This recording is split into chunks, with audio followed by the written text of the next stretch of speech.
Cabo. Welcome. It's good to see you again. Beautiful people, beautiful faces. Can we unmute ourselves and greet each other? Good morning. Good morning. Good morning, good morning, good morning. Morning, sunrise. Greetings, most Morning. beautiful. Hello. Good to be here with you all. Bonjour, bonsoir, bonne nuit. Good morning. Yes. Bonjour. Good morning. Good dog. Jumbo. Cheers. Jumbo. What's up? What's up? We could just let this be the whole thing and just greet each other for 3 hours. Woo, baby. Woo, baby. That voice you hear is my sister Anasuya, and I'm gonna ask her to pray and bless. Nothing like a great surprise.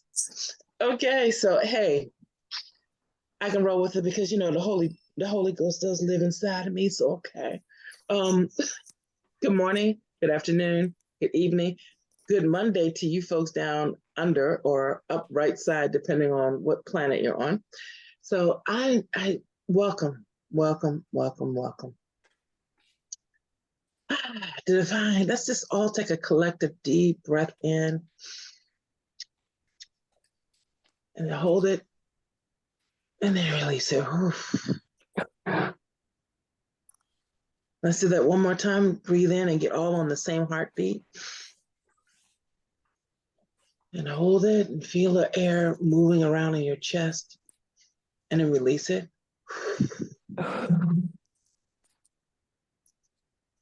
And one more time, and forming a perfect trinity, hold it in. Feel it move through your extremities, your inner oxygen.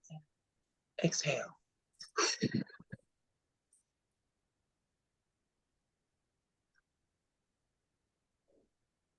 Oh, divine beings that created us in their orgasmic pleasure and joy, we salute you. Oh, divine beings that live in us as us, we salute you. Oh, divine beings that live in our friends and our enemies, our beloveds and our terrorists, in our hearts and in our environment, in our sentient and insentient beings, and all of the things that we label us and not us, ours and not ours, and those and them, all of the labels. We just thank you for the divinity that's in all that is enlivening us, that woke us up in our right minds. We're able to move our feet and toes as much as possible, to use our hearts and lungs and blood flowing without any effort from us. We just thank you. We just thank you for this opportunity to be in the presence of this holy circle that we're forming out of love, the love that beats in us, thrives in us, cries in us, sometimes dies in us. We just thank you for the resurrecting power of hope when there shouldn't be any, or we need it, or even when hope is a 4-letter word and we don't like it. We thank you. We thank you for this wisdom that's coming through our brother Bayo today into our circle, and from us to him and through us to each other. We thank you for this gathering of flames and tears, of grief and sorrow, lamentation, as well as possibility, light, solution, as we go through another small crack that requires us to leave everything we know behind to fit through it. Because what's on the other side is some form of freedom, and it's worth fighting for, it's worth climbing for, it's worth squeezing for, it's worth releasing all of the past for. We're here to shore each other up, gird each other up, and protect each other as we go through the eye of the needle on this day. We say in gratitude, Ashe, Aho, Amen, Awomen, Hallelujah. Thank you for coming and sharing your light. Amen. Ashe. Ashe. Thank you, sister. Thank you. Welcome again, everyone. I just wanted to say very quickly that you may not always understand why I invite prayer before we get into stuff. There is this modern conceit, this idea that the business of the day is the business of the day. We pray and we do all those other things to kind of to libate the grounds to some degree, to add some spice or some salt to the brew that we're cooking. But the thing itself is different from those things we're doing, like praying and noticing our limitations. But I think that is an obscuration of the ways we are tied to the unfamiliar, the ways that the world exceeds us. Prayer for me is not appealing to someone or something. It is a way of gesturing to the more than human. It is a way of, in the way that a plant gestures towards the sun, but never reaches it. It's almost like it's calling out to it, making supplications to it as a rite of passage of some kind. I invite prayer to situate us in a world and in a milieu that is greater than us, that is more than us, so that we don't get it into our heads that change or transformations are left to us, that it is our agency that changes things, that it is, if we have things together, if we can just complete the picture, if I can only do all my work, if I can say all the right things and put my ABCs together in tow, then everything will land in pleasant places. That is the dying mythology of the individual. And so prayer is this hypothetical gesturing for a world that we know exceeds us, even though we don't have the language to frame it. And that is the spirit with which I welcome you all to this place, to this temporary space, this temporary structure.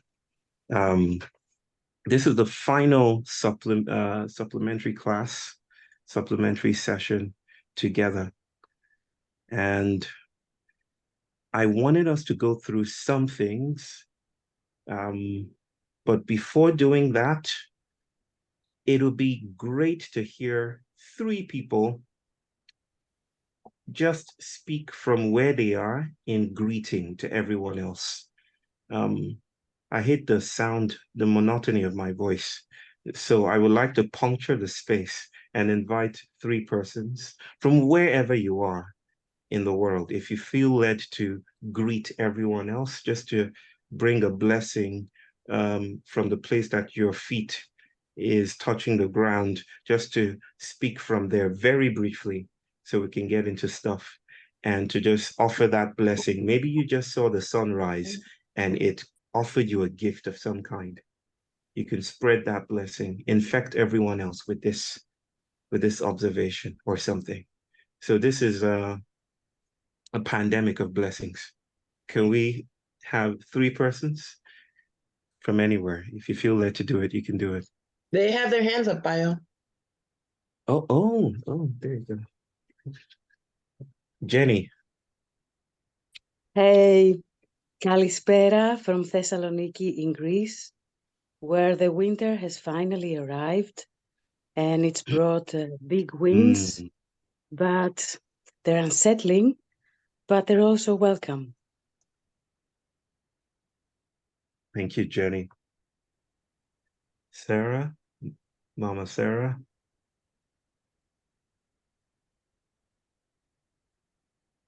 Blessings, everyone. I'm just sending so much love from sweet land traveled by many, many people in the middle of the United States, Indiana, the little flyover place. I live on a community here with 15 other families and our children now and young people now joining. And I'm just holding hope, and happy to put my voice with all of you in this beautiful, crazy, curious space. So my blessings. Thank you, sir. Thank you, Mama, sir. Okay, we have Kyla and my brother Andres. Okay, Kyla. Hi, I just wanted to share something that came to me from last week when you talked about floating rocks, and I hope you can hear me. My internet connection is bad, but pumice stones float. And I've been floating this one since last week and to see if it sinks, but it doesn't. So there's some rocks that float I wanted to share with you guys from your talk. Thank you so much. Hello, welcome everybody to Miraculous Things. Sensuous solidarities, yes. Thank you. And my brother, yes. Yes, my sisters and my brothers, muchos saludos desde Guatemala. This is the volcanic paradise near Lake Atitlan. And this country of Guatemala has been suffering so much turmoil lately because the 70-year reign of dictatorship and corruption does not want to let go and let the people rule here. But the people are standing up and resisting and saying that they will have a voice. And today we also think of the people in Argentina, because there will be an election today between someone who is very similar to Donald Trump and Bolsonaro in Brazil. And it has a chance of fooling the people into power. And we pray that there will be wisdom that comes also to Argentina. Thank you, brother. We're with you. Gracias, amigo, hermano. My sister, Mambato. I would like to say Dumelang to you all. Dumelang means agreement, and I am in Sesotho, my mother language, and I'm saying Dumelang because I am in agreement to being here with you all, with all of your bodies, the ones we can see and the ones we cannot see. So Dumelang to you all. Thank you, sis. Thank you. Okay. Thank you for that beautiful weaving, arachnoid weaving of welcomes and invitations and blessings and miracles and a sense of indebtedness to the larger forces at work. Just some housekeeping stuff. So I can see comments coming in, and I have my dear sister on our team and my big brother here with us, Aparna. Aparna, do you want to say hello? Hello. Good morning, good evening, good afternoon. Aparna is in California, and Brother Cliff, everyone knows Brother Cliff, of course. Brother Cliff, you want to say hi? And hi, everyone. Good to be with you. And Gayatri, who is just around the corner here in Chennai. I always say just around the corner, even though that's not quite the case, but she's in my state, or I'm in her state. Gayatri, you want to say hello to everyone, just to hear your voice? Hello, everyone. Vanakkam. Namaste. Vanakkam. I spoke a little bit of Tamil today at the gathering, but that's news for later. And our dear sister Anasuya and offered us. I'm seeing the comments coming in, and I may not be able to get to them in terms of, I want us to note that this is a stripped down version of our main sessions. So we have a smaller team here. If there's anything that needs to be brought to my attention, I'm sure that my siblings here will bring it to my attention. But just wanted us to notice that this is not the main session with larger capacities, okay? I'm going to be dancing through and inviting us to play along. And I think Mel, there's some water. Mel Granchi, there's some water pouring and it's beautiful sounds. But okay, I think Mel has muted. I got her. So just for us to notice and join in the play and experimentation, what I want to do here with you today is to think alongside with you. the first part of our diving into this 2 hours, 30 minutes, or possibly 3 hours, who knows, session is I will tell a story to recap where we've been, especially with regards to white syncopation as an invitation. And then I'll be inviting us to frame questions together. We'll go into a breakout of some kind, if that is possible. I wonder if it's possible, but we'll see if it's possible. That we go into breakouts of 3s or 4s, and I'll be inviting us to frame questions together, or something that you would like the body to think alongside, to think with, right? With no promise of a resolution, right? I do not promise answers. I'm also thinking along with you. And even if I don't get to you, I'm sure we'll not be able to get to everything. It is just as well to frame those questions and to do that exercise. So we'll do that. And then when we come back, I'll take us through something more presentational. I'll be covering issues or topics like post-activism. I've read your questions on what is a crack, right? Is it my crack, your crack, our crack? Is it like ice cream, you scream, we all love ice cream? What's this business of cracks? I'll speak about cracks and post-activism and whiteness and ontofugitivity and making sanctuary. I wish I could squeeze in my readings and my explorations and my ancestral gifts and openings into a 3-hour space, but it is not possible. And so I will touch on themes that I feel are powerful and potent and might lead you to keep on studying together. And this is what we're doing here. We're studying together. I have no declarative transcendental truths to drop here, right? I'll leave that for the guru. I'm not a guru. I'm Michelle's good friend and brother. I'm Brother Cliff's good friend and brother. I'm Aparna's good friend and brother. I'm your good friend and brother. And that's about it. Okay, so let's get into this. I have slides ready, but I will do this after our breakout together. So I want to tell a story to recap where we've been. Can everyone hear me, by the way? We also have bad internet at the moment. Yes, I'm a friend with slides, Julius. You are crystal clear. Thank you, sister. This story is one that I love and I tell over and over again.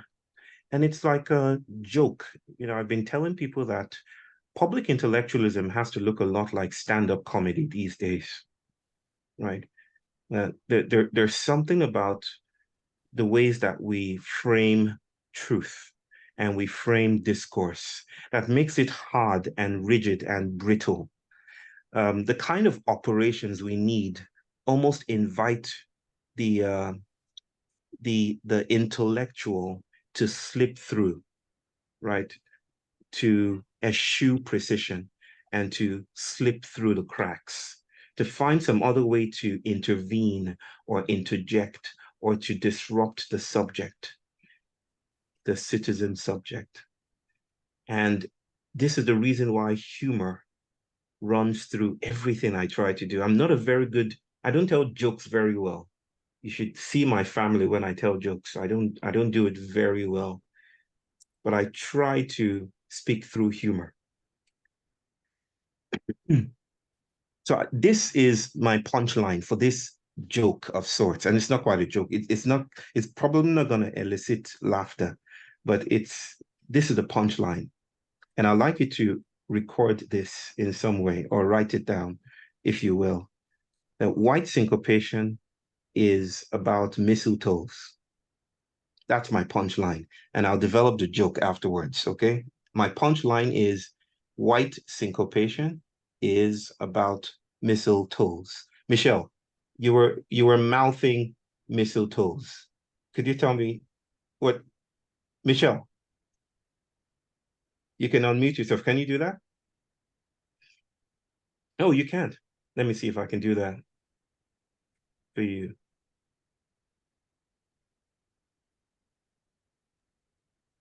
Oh, okay. Oh, You were mouthing it. I wasn't sure if you were saying missing toes, and so then I like That's why I needed to hear. Yeah. Because my West African accent is going to give you new dimensions to the word. Yes. So mistletoe, okay? Missile, right? Is in brackets. Okay. Okay. But everyone gets mistletoe, the parasitic plants, they're parasitic, right? And they I think I've read somewhere that old Germanic tribes gave them the name mistletoe, which actually means dung. Missile means shit, and tan, which is transcribed as toe, means stick or branch, and that's because the people who observed them thought that the plant grew out of bird shit, bird droppings, so they named it mistletoe, right? It's ironic that that's the very same plant that we're invited to kiss under, but I digress.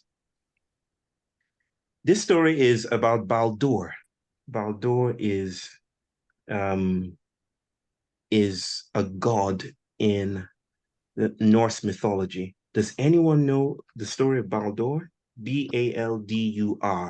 I know Craig knows it. We've discussed this many times. Fabrice knows it. I know many of you know this. Don't say a word about it. Let me just tell the story, okay? So Frigga, and it's not Freya, a dear brother from Denmark told me that it's not Freya, it's Frigga. So Frigga, who is the wife to Odin, they have a son together, and this son is the fairest of all gods. He's handsome, good looking, powerful. But then a prophecy comes that Baldur will die, you see. And Baldur's death becomes the occasion for grief and despair among, the parents. Odin is listless and tired and angry, unable to actually use his power to change destiny. Frigga does something different.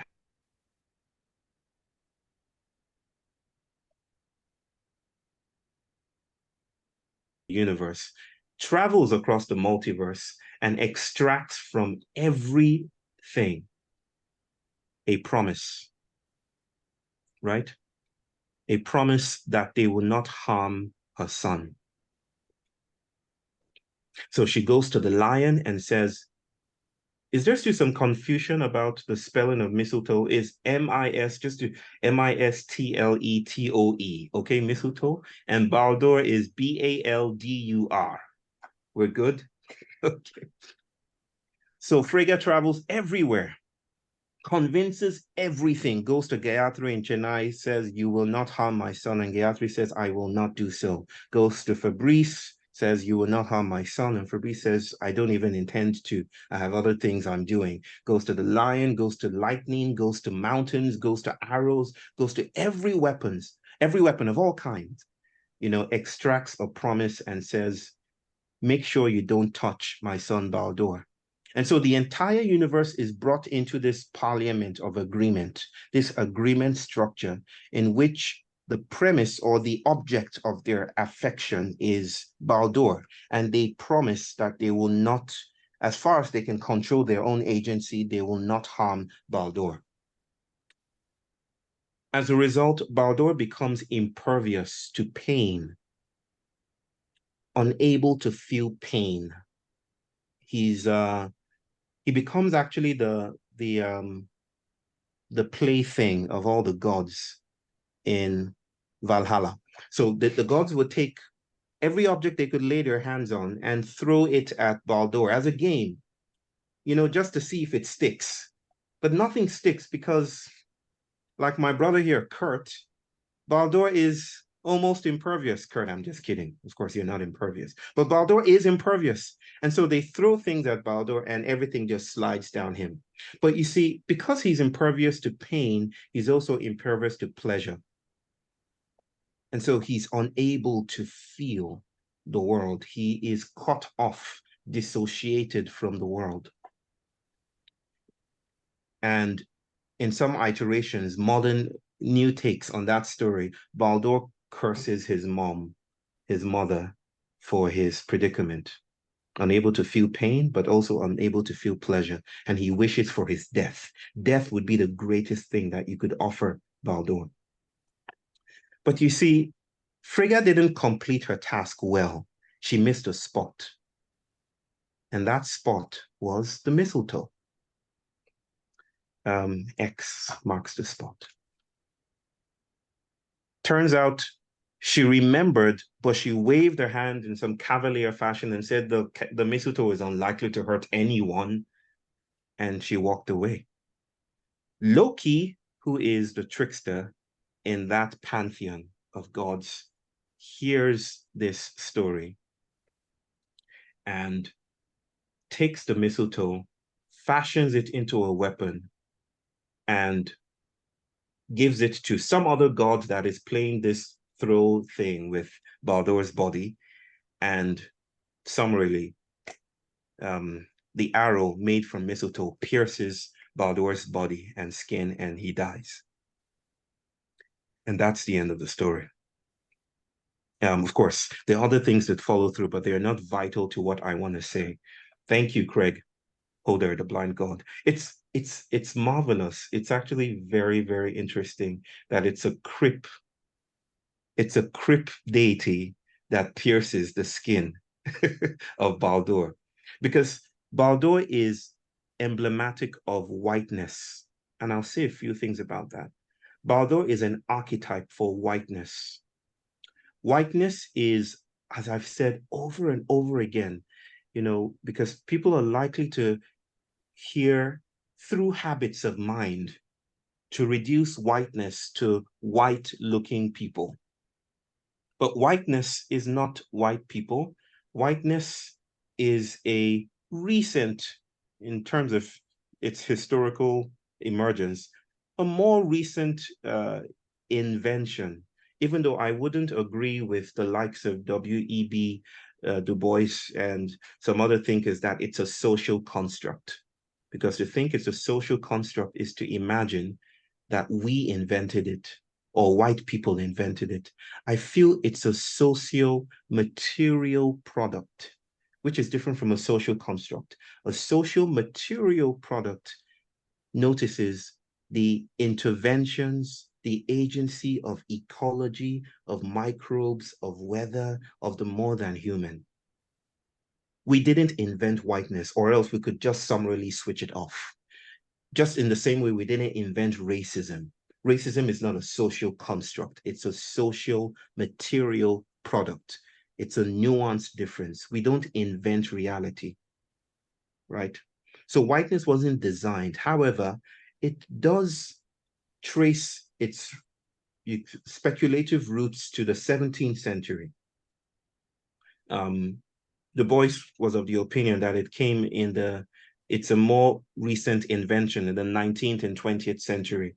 I think he missed it by a few hundred years, that it actually was a justification for the transatlantic slave trade. It was a way of creating racial categories of purity so that Black bodies could justifiably be transported to the labor of modernity, to the labor of the plantation, right? Prior to that, there was no singular collective, there was no sustained collective identity called whiteness, but it quickly caught on because of the economic imperative to shape a world in particular ways and to frame a world in particular ways based on the backs of Black bodies. In that sense, whiteness is not white people. Whiteness is an arrangement of bodies in order to produce certain specific kinds of realities. And the reason why we read that is, when I say we, I mean, I'm trying to situate myself within Black scholarship. The reason why we read that through or alongside neurotypicality, neoliberal capitalism, excavatory colonialism, and settler societies, the reason why we read all this together is because it becomes a generative way, not a way to put down, not a way to shame, but a generative way, a provisional way to think about how politics and especially colonization has shaped the world. I heard a ha. Okay. I'll take that as something else. A ha of affirmation, maybe. Call and response. So whiteness is not white people. Whiteness is an imperviousness to flows, and it needs to be impervious because it wants to preserve something. It wants to preserve a Baldorian figure. It wants to preserve the epic of the individual, the dissociated self. It curls away from the machinations of what it rudely calls nature, and it preserves itself. And it says, everything else outside of me is either wicked or dead or pathological or mute or without agency. And I will focus on my interiority and preserve myself, even if the world has to end for it. This is what we rudely call the Anthropocene, but it traces its archetypal origins, in my reading, to Baldur, among other mythologies. So Baldur is whiteness and its imperviousness. Baldur's situation is whiteness, right? But then I would like you to notice that this whiteness is not transcendent. This is a point that I feel informs my ideas on white syncopation. It is not transcendent. Baldur did not come into the world of Norse gods already impervious to pain. His imperviousness to pain and pleasure is an agreement. It is a milieu. It is a sensorium. It is held by the lion, by Fabrice, by lightning, by sunlight. It is a socio-material conspiracy that keeps whiteness in tow.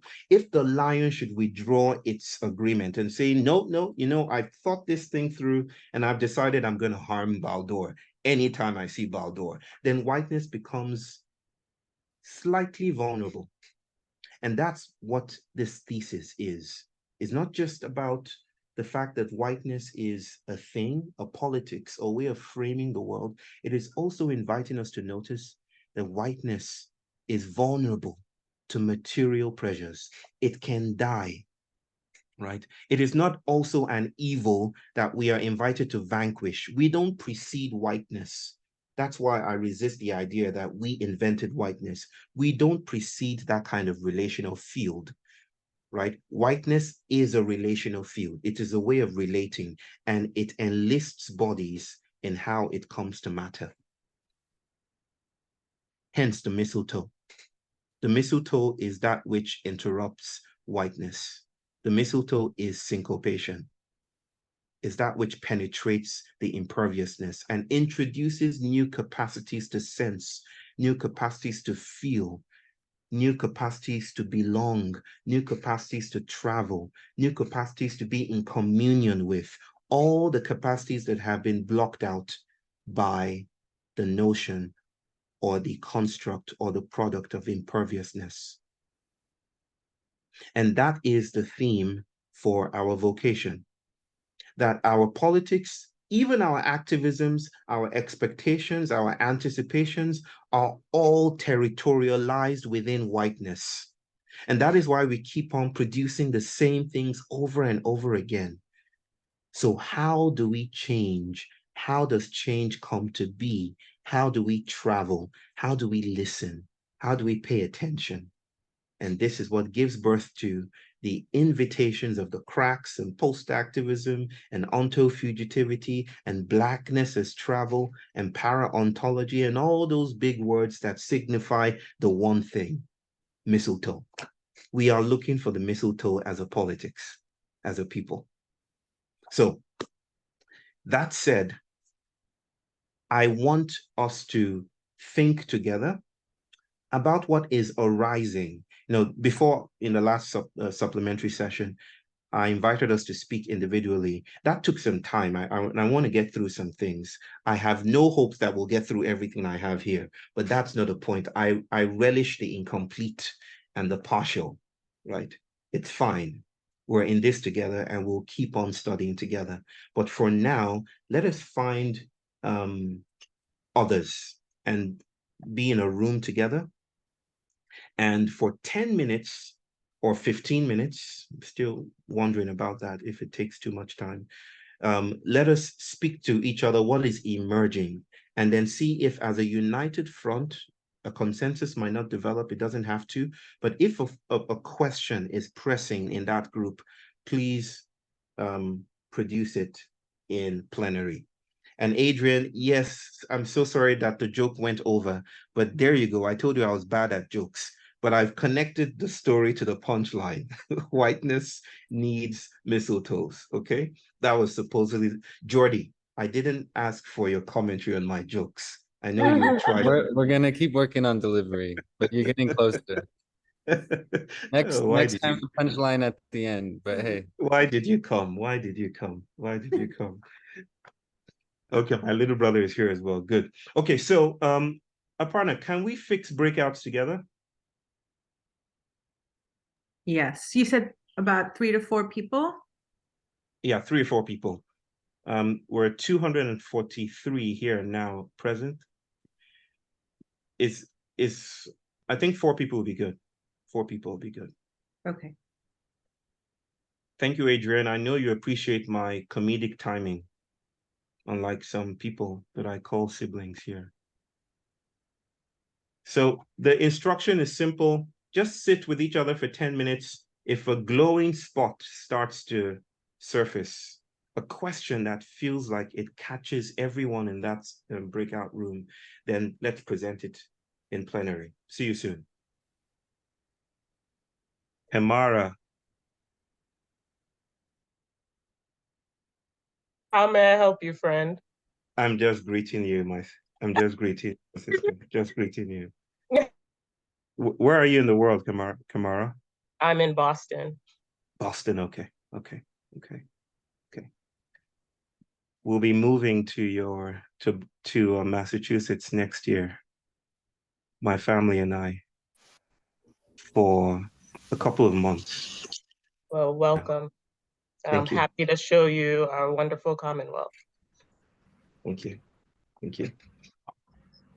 Okay, welcome back, people. Wow, hands are already being raised. Okay, let's go for it. So yes, I know that there's not enough time. There's always never enough time, despite all our attempts to create more time. But we will continue to create together in ways that straddle and sidle the logic of pedagogy. We will do this, and it doesn't have to be a gathering like this for those questions to live and breathe. So thank you for participating in that. Keep those questions, your treasures of some kind. But I'll start with Sylvion. Sylvion? Hey, hello, Bayo. Hello, everybody. Hello, everybody. I got to speak first before I forget. Can I say how it came in the group? It's something like because we had a mixture of what we call neurodivergent people and possibly neurotypical people there. So then it came like in our bodies. To what extent is even our sense of our body already a project of whiteness? And the feeling for me was that people agreed with was it's like I see a portal there because I am neurodivergent. My very experience of my body and being is already not down the line, as it were. So it's what I'm. The question isn't very clear, but it's something around that feels like there's a portal there that especially I think those of us who have been well since labeled as neurodivergent, our experiences of life and even our body sense and our feeling of space and all sorts of things is already a way of a crack. Yeah. And could that therefore be useful in this? That's sort of the question. It's a beautiful question. Those first words you put together, that could the way we sense our bodies be an effect of whiteness? Some of the philosophers that I make great references to, Deleuze and Guattari, come to mind now, shared a concept that I feel is quite potent in responding to this. Bodies without organs is a concept. And well, they borrowed it from a theater guy called Antonin Artaud or something like that. Yeah, Antonin Artaud. And the idea of the body without organs is a way of noticing bodies as lines instead of points or dots, concrete, predetermined, already made, right? That our bodies are not dots or points in some kind of matrixial container, that our bodies are lines, snaking lines, lines of habit, in a sense. And so what we're looking for when we're thinking about bodies is we're looking for intensities, we're looking for densities, we're looking for thresholds, right? So the idea of the body without organs is a way of resituating or deterritorializing the body as something more than just the object that appears before us. And so questions like what you just asked, or I think you asked, are very important for us to notice that we are concatenations and entanglements of power relationships, of imperatives at large, of industrial action, of legislation, of ecological matter, of microbial activisms. We are crisscrossing effects, shimmering. We're not made and already done. There is a sense in which Shell and its huge activities and oil drilling in the Niger Delta and in other parts of the world are our organs, right? Those activities, those worlding practices are our bodies. Did you hear the story of this, was it a turtle? I think it was a turtle that was caught, I think it was brought onto a boat, and they saw Pepsi, half the logo of Pepsi imprinted on the shell of this creature. Half the logo of Pepsi just right there. It's now part of Pepsi was now part of its, biological function, if you will. In what ways are we also imprinted, on by the worlds around us? And what does that do to the ways that we speak, to the ways that we anticipate, to the ways that we express gratitude, to the ways that we move through the world? As an African, I find it quite fascinating anytime I'm in the United States. And I notice two different sorts of different divergent responses to a plane landing, the passengers on the plane. Who here has been to, of course, I'm just, to India or to any part of the so-called global South? There you go. If you've studied or noticed or tried to examine the differences, anytime I land in the United States, and the plane is just, going up, it's landed and it's going up to the gate, no one gets up. No one gets up until the light beeps and that sound intones. And then in this almost ritualistic fashion, everyone gets up according to their seat numbers and politely waits for the people in front of them to move. It's just this it's fascinating to me. It might be totally ordinary to you and invisible, but it's fascinating to me. And I'll tell you the reason why. It should be obvious by now, but everyone gets up and waits politely for the person in front of them. It's a huge exemplification of this domestication, this creation of subjects and subjectivity that is entirely missing when I land in India. When I land in India, as I landed recently, before the plane got down, people were already getting up to check their stuff. The voice on through the signals was just saying, please, sir, please sit down. Everyone sit down. You know, totally different ideas of order, totally different ideas of social spaces. And it somewhat, you know, addresses your question, Sylvian, that in a sense, whiteness is the modification and the co-option and the instrumentalization and also the externalization of certain capacities, certain modalities for being in the world.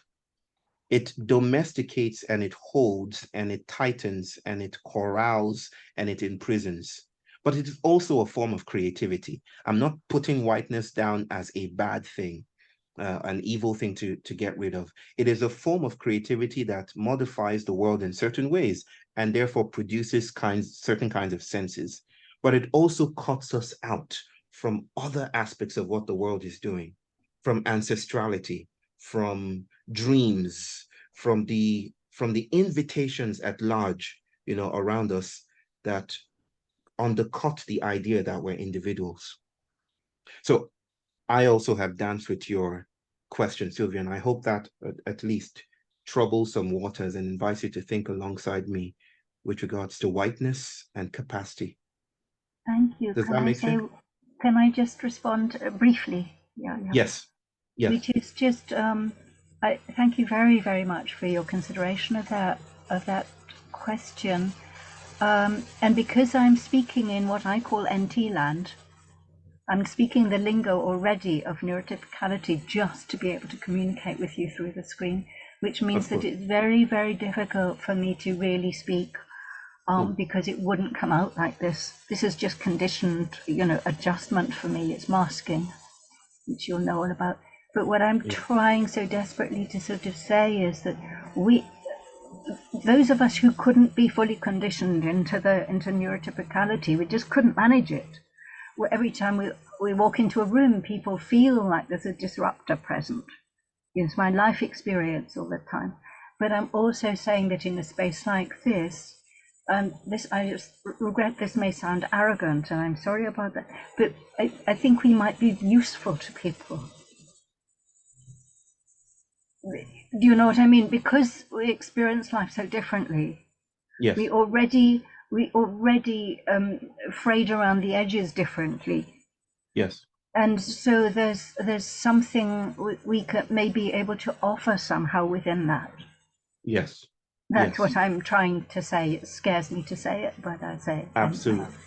Oh, please. That is the slightest gesture, the wriggling worm that is curdling the bowl of milk here. It's the sense that and I'm reticent about, you know, reducing neurodiversity to persons, right? I don't think of neurodivergence or neurodiversity in terms of I have, or I am neurodivergent, or I'm neurodiverse or something, or I'm neurotypical. Oh, are you neurotypical? Or I'm neurotypical. You're new. I don't think about it in terms of those individual, you know, reductionisms. I think about it in terms of tendencies in the field, which is not another way of saying, you know, from the perspective of diagnostic precision. This is not another way of saying everybody is autistic or everybody is this or that. That's not what I'm trying to say. Right. I know you know that, Sylvian. I've encountered some of your beautiful commentary in the Mighty Networks space.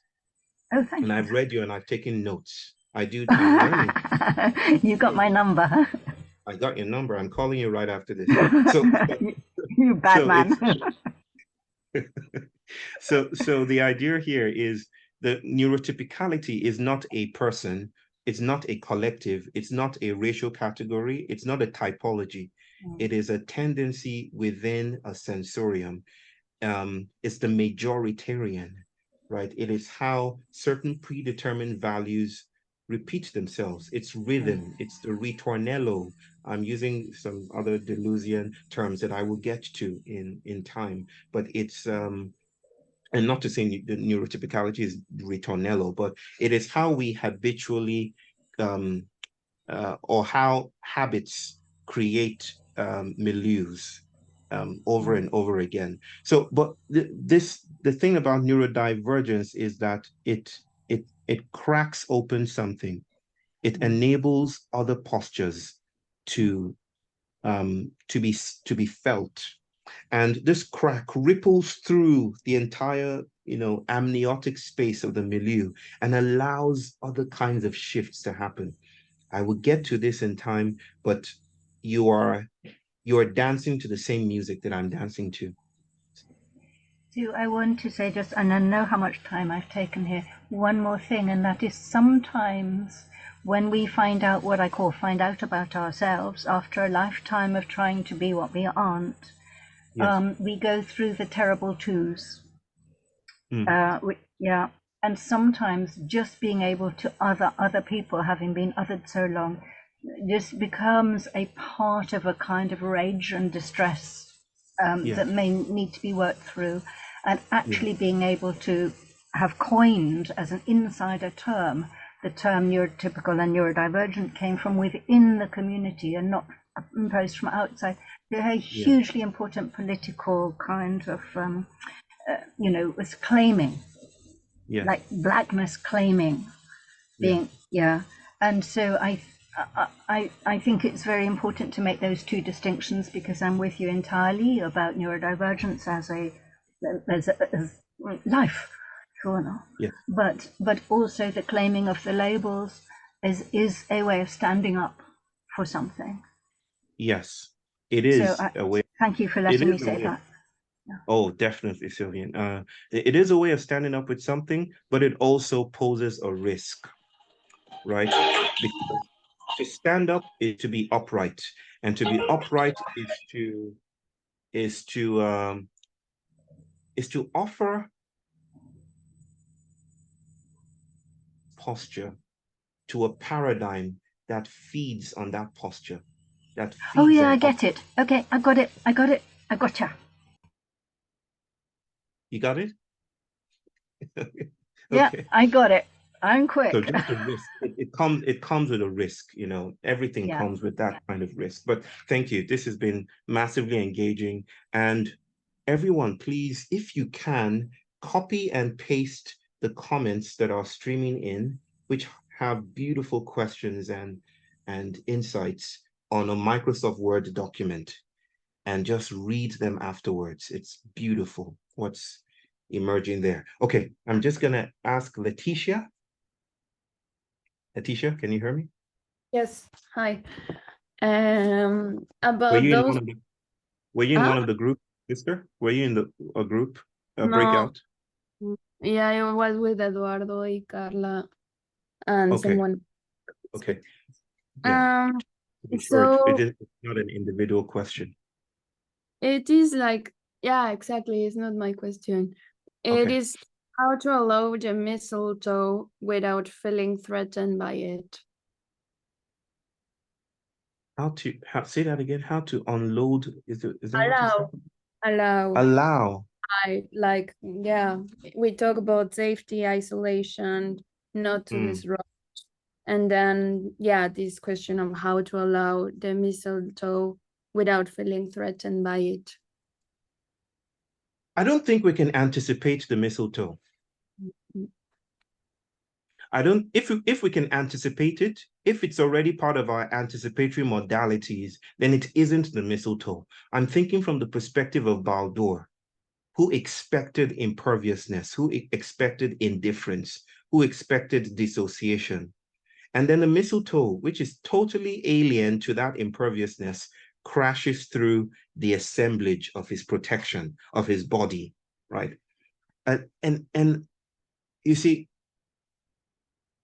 the way whiteness And I'm reading whiteness with modernity, and I'm reading modernity as, together with liberalism, and I'm reading liberalism with this extractive capitalist enterprise that we're all a part of, and none of us can claim purity, even when we abstain from certain consumerist practices. We are still part of the organelles of capitalism. The way that this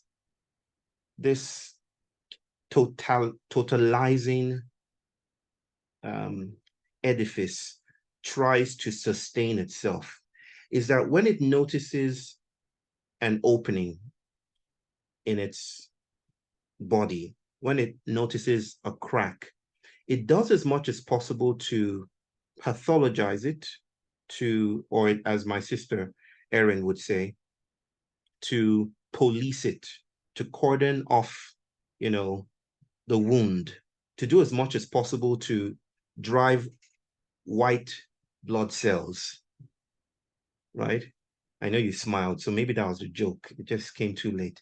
To drive white blood cells to that crack so that it can heal it and recover it.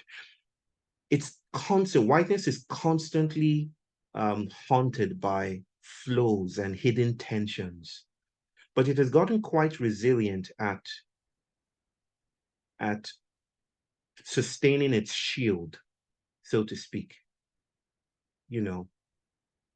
So I don't think that the mistletoe here, not to get into the weeds about that, but the mistletoe as a helpful figure for syncopation. I don't think whiteness can anticipate that. When it tries to do that, when it tries to anticipate, it's trying to capture and to control. The idea of pronouns came to my mind now. Something about pronoun publishing in the way that it is performed and enacted in, especially the West, even though it's spreading. Something about it is emancipatory because it is a tacit rejection of, a binary that doesn't seem to hold water any longer. And he made them male and female. Bodies are not that stable to be as binary as that, right? And so the effort to notice, to mark that, to make space for that, might be said to be this attempt to publish pronouns. And I think there's something called neo-pronouns. So new kinds of pronouns are flourishing every day. Unpronounceable pronouns, unconjugable, you cannot conjugate these pronouns. They're sprouting every day. But I think at some point, the effort to publish and to insist that an errant self or a stranger abide with the terms of one's, of that social encounter in terms of using it exactly the way that I prefer that you use it, might be a form of whiteness repeating itself or trying to capture the blast by offering legibility and intelligibility, to bodies who are marked in this way, right? It says, hey, I know that you're breaking the binary that I'm used to, but I'm going to offer you purple robes of royalty. I will offer you legibility within the system. And so publishing, as well-intentioned as it is, becomes another way of entrenching anthropocentric identities, entrenching identity in the ways that we're used to, in terms of individuals and the properties that they have. I hope this is making some sense, Letitia. I'm trying to say here that we cannot, or rather that whiteness will do its darndest to modify and productivize the cracks and offer it back to us as a gift and say, why don't you use it this way? Why don't you seek out space on the table? Why don't you seek other, spaces of power? I will grant you the presidency. I will grant you power within me, but just don't move out of my systems of legibility, which already informs me or tells me that in some sense, the mistletoe is totally missing in whiteness's imagination or its political imaginaries. It cannot anticipate it. It is non-legible to it. And if it is already legible, then it's not the mistletoe. Sorry, that was a roundabout way of getting about that, but I would like to sit with the spontaneity and just go where I feel led to. I hope it makes some sense, or at least offers some dimension to that. Okay, Letitia, does it? Does that? But it is about exactly, that was my question, but yeah, like I stay with my question because my question is coming, like, if I take white syncopation of whiteness and agree that from the crack something will emerge from the contact and the capacity will come there, how not to anticipate in the writing the capacity that will emerge from the crack? Do you understand me? Like yeah, go ahead. To continue to be legible for myself and for you, I decide to self-regulate and then co-regulate. And then what I'm trying to work with is exactly this dimension, because going into the cracks sometimes this stabilizes the phenomenon of life. And if I want to still be in life, I need to find a capacity that reconnects me, and how not to anticipate or want to regulate this before the contact is there, because otherwise it will just die before living. You understand? Right. Well, the strand that is resonant for me in terms of something I can respond to in the moment seems to be the idea of a threat of some kind. And I think what I was getting to with my previous response was to notice how you cannot be threatened by what you do not anticipate, right? If you do not anticipate it, then you're not threatened by it. And whiteness cannot anticipate the mistletoe. It has a category, with which it renders intelligible to itself what might be threatening, but the specificity of that threat is missing to it, right? But I will circle back to this, Letitia. Just don't want to spend too much time here. Okay. Marty?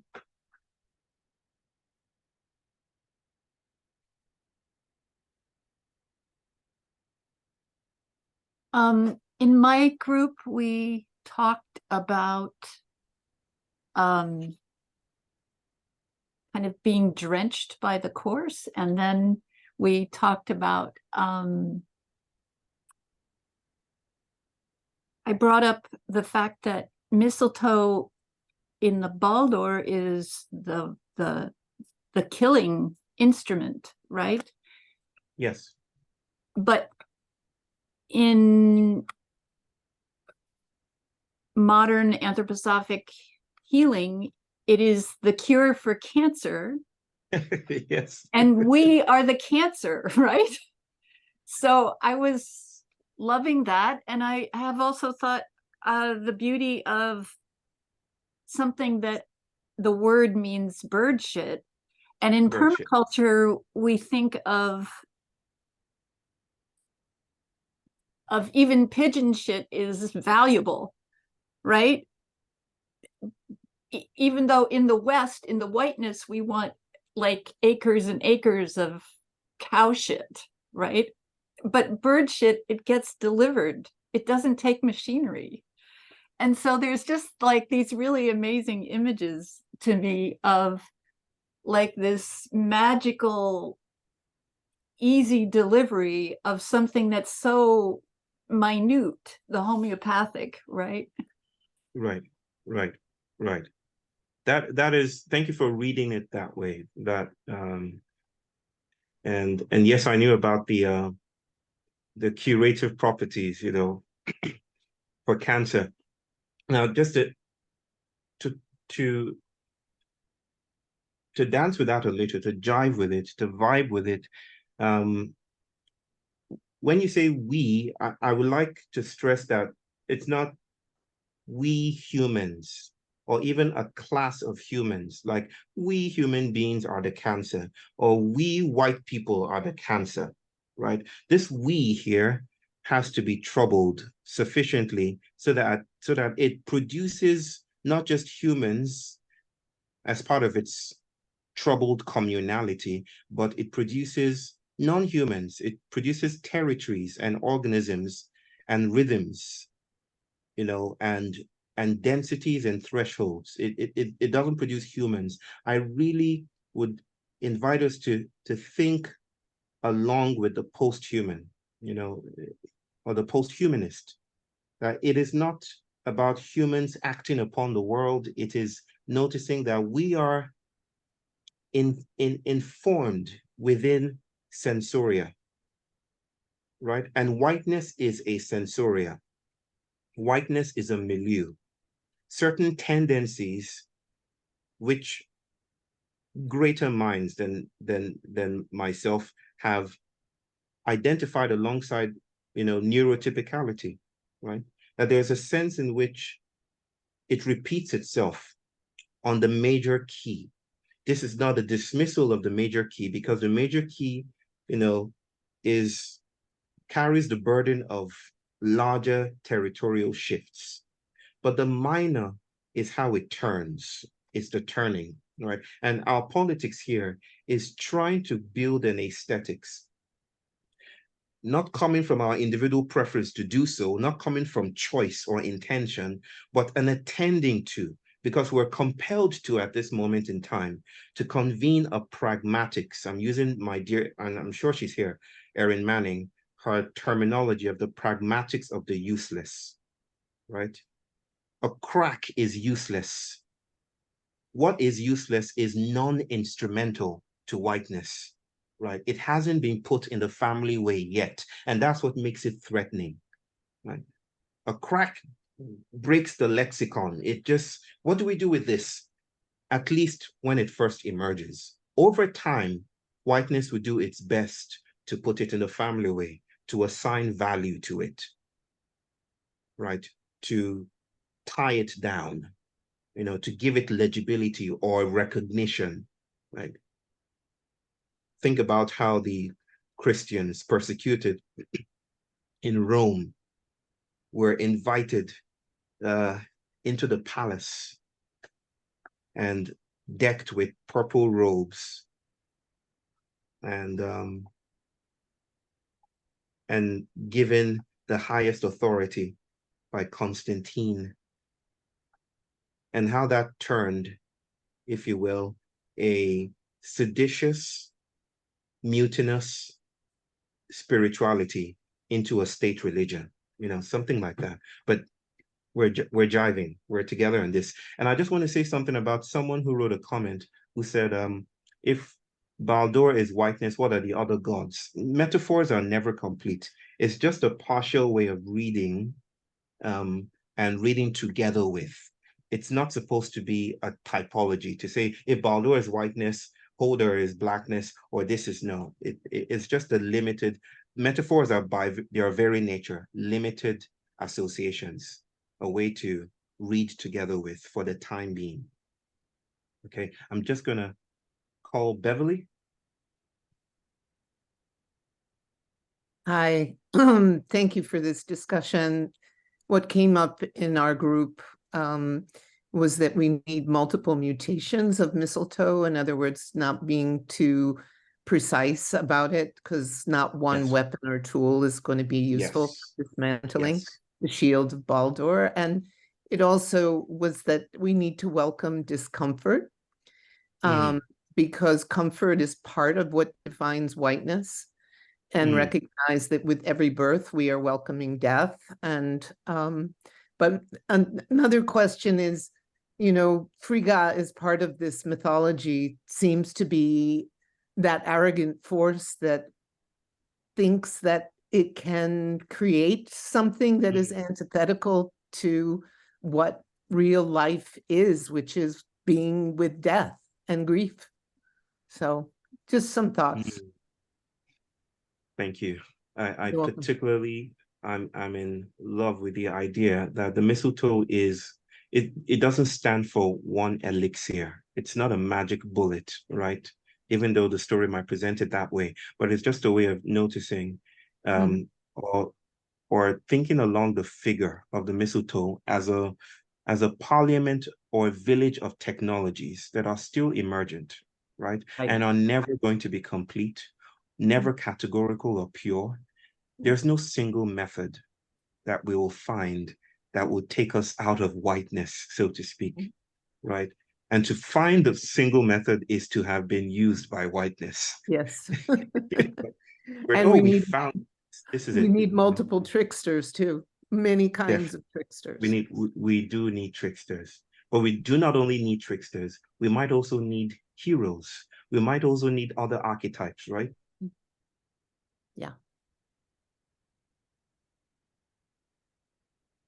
Historians of the edges. We are at the edge. So this is where we do work. Thank you, Beverly. Byron?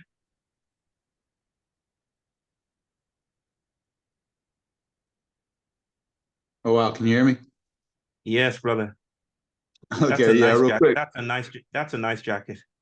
Oh, thank you. Thank you. It's how I stay in the cracks. Yeah, so I get to lead fourth graders down into the forest here around the Rio Grande River. And we see mistletoe all the time, and we point it out because it's so exceptional. Yeah. Someone once shared with me that, you know, the cottonwood trees here are in trouble because we don't let the river flood anymore. But somebody came up with the idea that the mistletoe was damaging the cottonwood trees. So they came up with the idea, let's try and get rid of the mistletoe.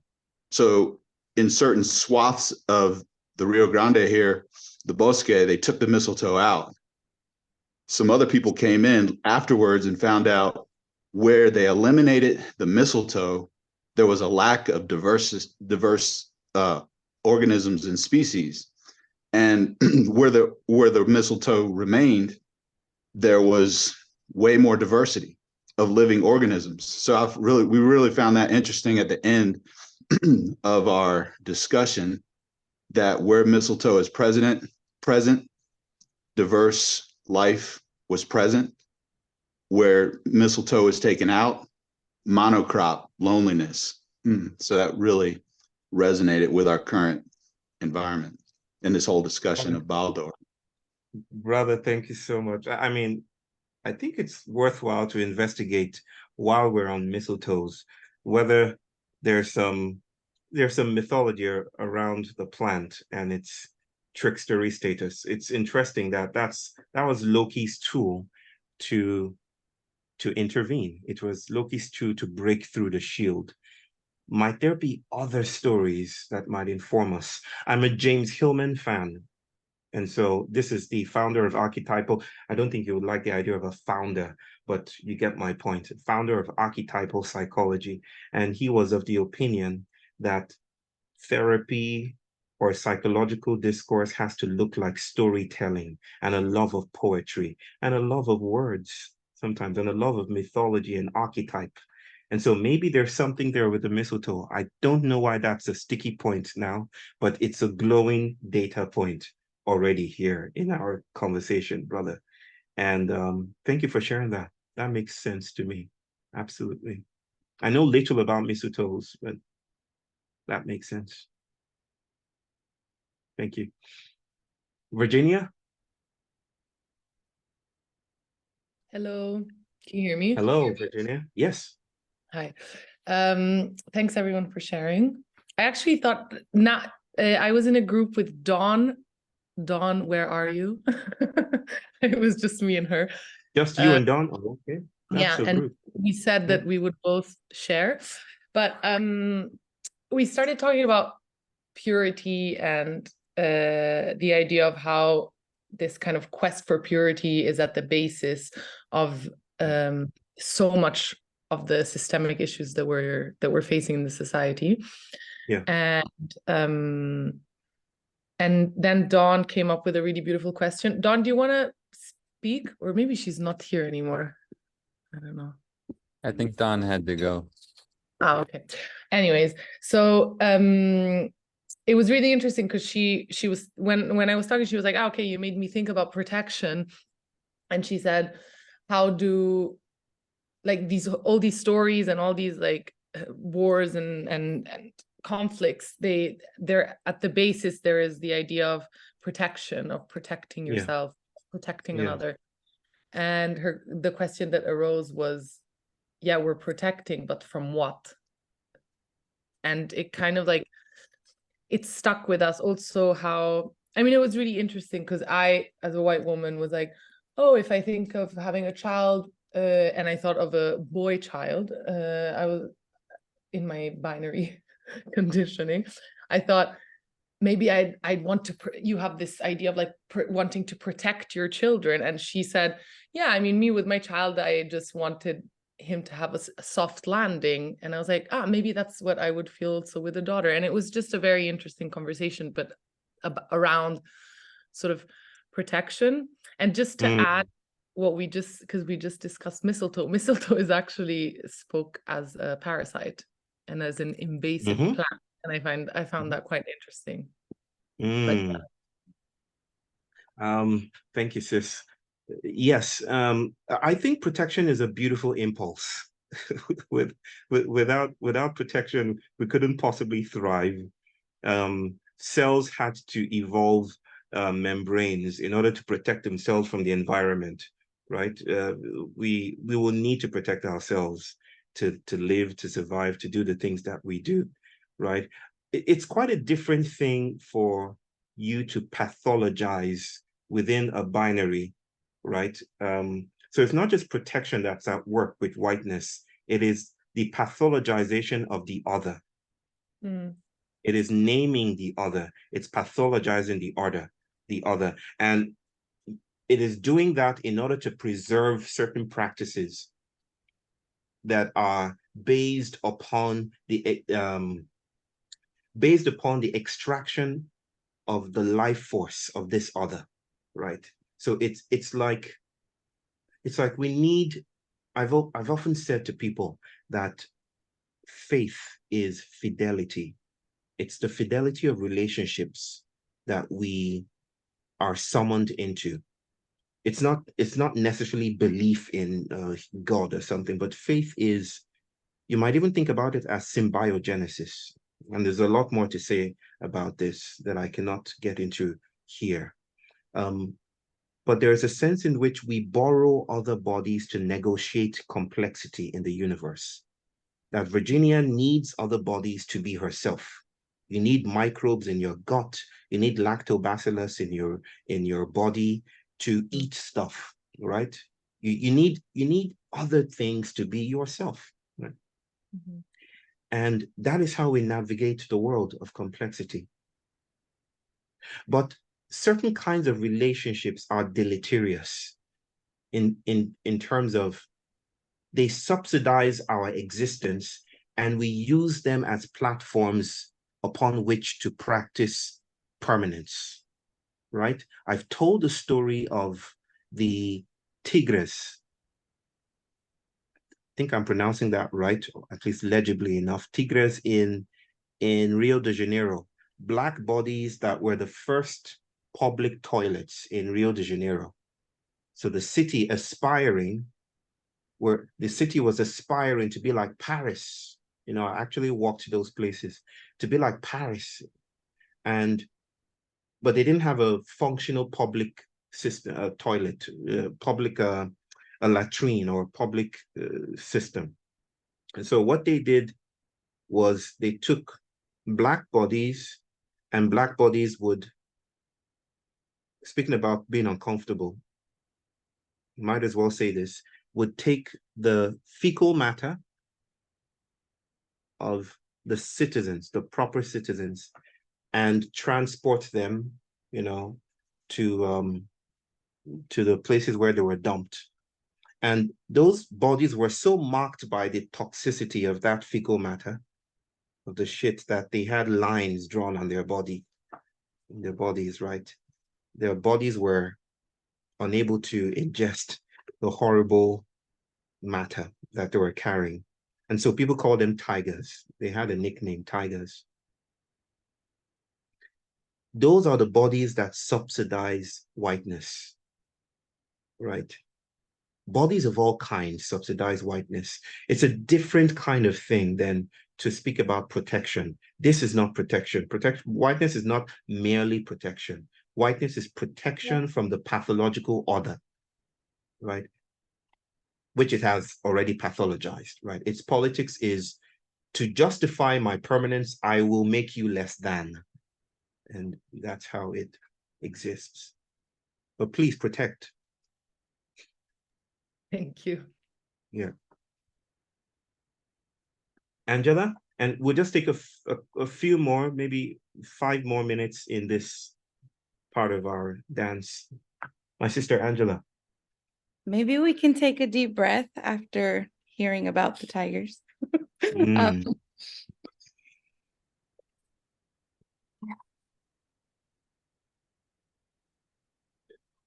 Our bodies, Black bodies. Thank you. I'm thinking about children. In our group, I talked about young children. And as the conversation has gone on, a type of question may have come. But I'm thinking about the milieu and children within that. And I'm thinking about children also being the potential of the mistletoe, or children and the mistletoe, and what that can mean. And that in the West, childhood is also viewed as a disability and a need, and children need to be indoctrinated. Children need to be categorized and put into this. And I care for children. And when I say children, I mean 0 to 5, 0 to 8. So the babies. And so, yeah, I guess I'm wondering, can we play with the idea that children have the potential of being the mistletoe? Oh, yes. Yes. And also without giving them the labor to be the mistletoe. And we as the adults allow for the ruptures that would come if they were the mistletoes. Yes, yes. I said recently, my wife is writing a book on what she calls transparenting. And she's a biologist, and so she borrows that concept from noticing a phenomenon called microchimerism. And microchimerism is the story of how the mother is also the child that is being mothered.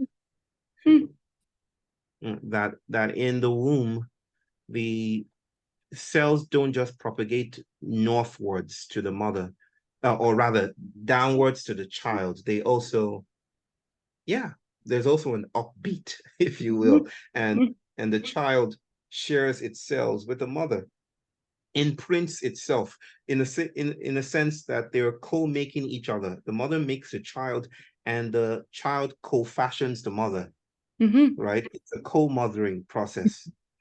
And I mean, I think I read a paper a couple of years ago about some of those cells actually making it to the brain of the mother. Like, have you heard of imaginal cells? Sorry. Imaginal cells, yes, caterpillars. Imaginal cells. Yeah.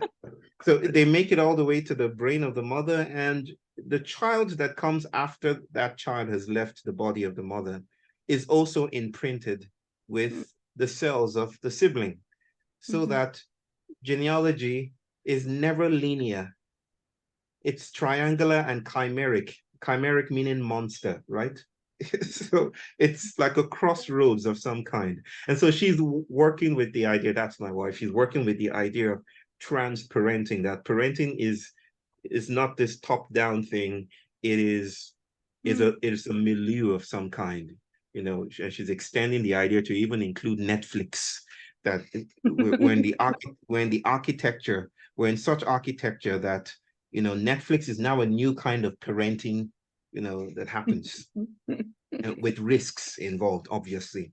But to your point, and I say this is a very this beats my heart every day. I speak about adultism. Adultism as the shaving off of the crossroads in order for the child to fit the highway. Adultism is the instrumentalization of the child. It's the biblical verse. Put away childish things. Now you are an adult. You know, I'm no longer a child. I've put away playful things. There's something about the ways that we manufacture children that is a manufacturing of ourselves, right? Serious approach. It's how you approach the business of life, is to fit within the predetermined values that we've had. But children are the cosmic signs that the universe is always an invitation to play, right? And it's always seeking errancy. And it's always dancing away from the modular or the expected or the faithful or the anticipated. And children do that. Something about the posture of children is a constant deterritorialization of reality. They are philosophers in their own right. They are researchers in their own right, constantly turning things upside down, renaming the world as they do so. But our schooling paradigms don't know how to stay with that, because they are tethered to the nation state, and they're tethered to and anchored to larger flows and entrainments of whiteness and the neurotypical. And so we position our children in a manufacturing process that insists that they get good grades and that they perform well and that they're always polite and that they get good jobs and that they get in the family way and that they get money and that they die, you know. So every day I pray and I give thanks for my autistic son who is breaking and putting us back together again in some unanticipated way. But yes, my sister, children and mistletoes. Please write an essay or a book. I will try. I wanted to offer, well, one, to tell you, you've been in my dreams. You are the crack between my mother, or you are in the middle of my crack, and you are on one side and my mother is on the other. And also, I am in Massachusetts, and if you are here, I would love, or I would love to offer, if you accept an offer, to come and play with your babies. Just to play with them, to care for them. Absolutely. That's what I'm going to do in Massachusetts. Pottery, horseback riding, or just riding a horse. I don't know why it's called horseback riding. I'm beginning to speak American. Riding horses and playing with clay and doing stuff. Yes. Oh. But thank you for the invitation. Aaron, I see your laughter. Thank you. Okay, just one more to go. Wait, Bayo, hold on. We'll Yeah, just larger flows. I wonder about just taking a 5-minute break so that people can use the restroom and get some water. It's been a while. Oh, thank you for mentioning that and getting and interrupting. Thank you, Jordy. Can we all do that? Let's just take a 5-minute break. Thank goodness for Jordy, or else we'll just be, right? I don't drink water. 5 minutes, folks. We'll be right back. 5 minutes. Bayo, maybe you should drink some water in the 5-minute break. I don't drink. I can't remember the last time I drank water. Try. I just eat philosophy. I will drink water. Thank you. I will drink water. But let's be back in 5 minutes. There's still a lot to do. And again, like I said, with Erin, there is no pressure to get everything. This is recorded. Your future self will appreciate it more than your present self does. It's fine. See you soon in 4 minutes.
Okay.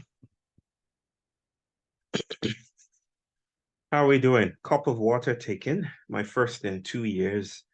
And let's let's get this on the way. Is everyone back?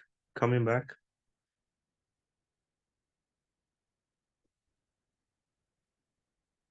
Julius, you're still on the joke.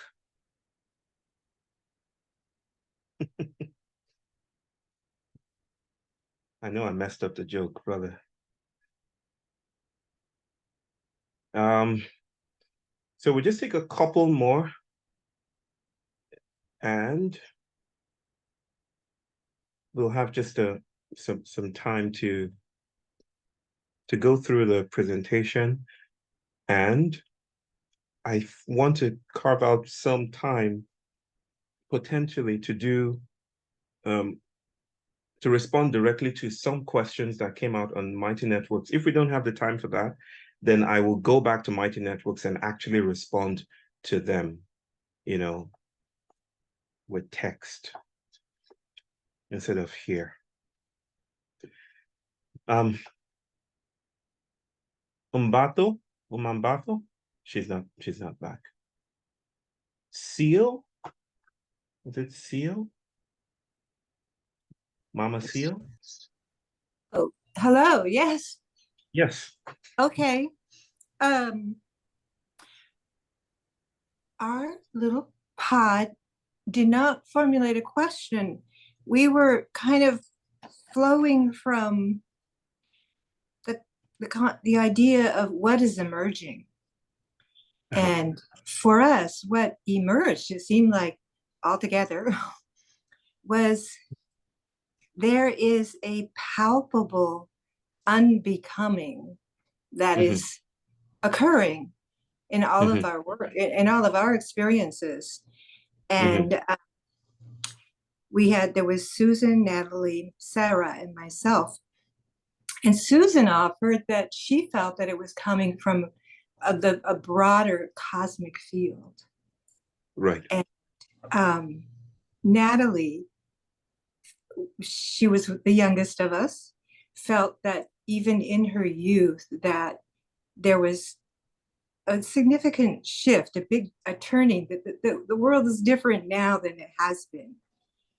And then Sarah, who's the mother of 2 children, offered that her older son, 6.5-year-old, said to her one day, "Mommy, I need more help. I just came into this world." And that her response was, we actually need you to remember. And then we discussed the idea of all of us being indigenous when we arrive in the world, but that it gets conditioned out of us, you know. So just that was our response, was we're all feeling as though we're experiencing, you know, an unbecoming of the self as an unfolding in our world today. So yes. yeah, I'm very much in agreement with that sentiment, that there is an unworlding happening, that the parameters and the architecture that has sustained selfhood as this gilded interiority, as this independence, as this as emotional privacy, as being well put together, yeah, we're losing that. Yeah, we're not as well put together as we think we are. You know, we are, and that's what's syncopating. That's what it's that I have a concept called the debt bulge, right? Debt as in DEBT, that after a settlement project, all settlement projects, every claim to embodiment hosts tensions, right? Those tensions, and this is what I'll get to in the presentation, those tensions often coalesce into a crack, right? And surface. And that's a way of noticing that a paradigm is no longer capable of being creative. It's no longer capable of reproducing itself or thinking, right? Thought becomes incarcerated. The individual is the creation of a set of conditions that are being haunted. The conditions are slipping away. The world in its eternal return is shifting away from the paradigm, if you will, of the stable, dissociated self. And now we're feeling things that selves are not supposed to feel. I should feel only my feelings, right? How come it's possible to even theorize that I might be feeling the grief of a whale mourning the loss of her child? Right? That shouldn't be. But at this point in time, it's possible, it's becoming difficult not to theorize in that way. And I would offer everyone the gift of Teresa Brennan's work. Teresa Brennan is late, but she wrote on the transference of affect. Emotions are not ours either, right? Emotions are territorial. Right? So the self is coming undone. And Angela was just saying a while ago about the imaginal soup. Who knows what emerges from that? So your question is quite apt. What is emerging? Thank you. Thank you. Thank you. And this is the penultimate one, and then we move to the transmission of affect, not the transference, the transmission of affect. Thank you, Aparna. Mambato and Adrian, and that's where we'll have to. So in our conversation, our lives as people who are involved in, or who were involved in activism came up, and the question is if we are not activists because we've come to understand what activism, how we knew it, reinforces, we kind of need to change our perspective and maybe how we do things.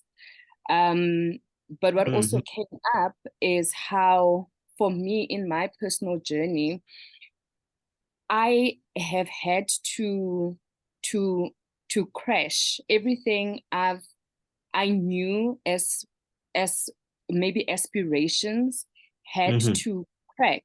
And I suppose that is the whiteness, right?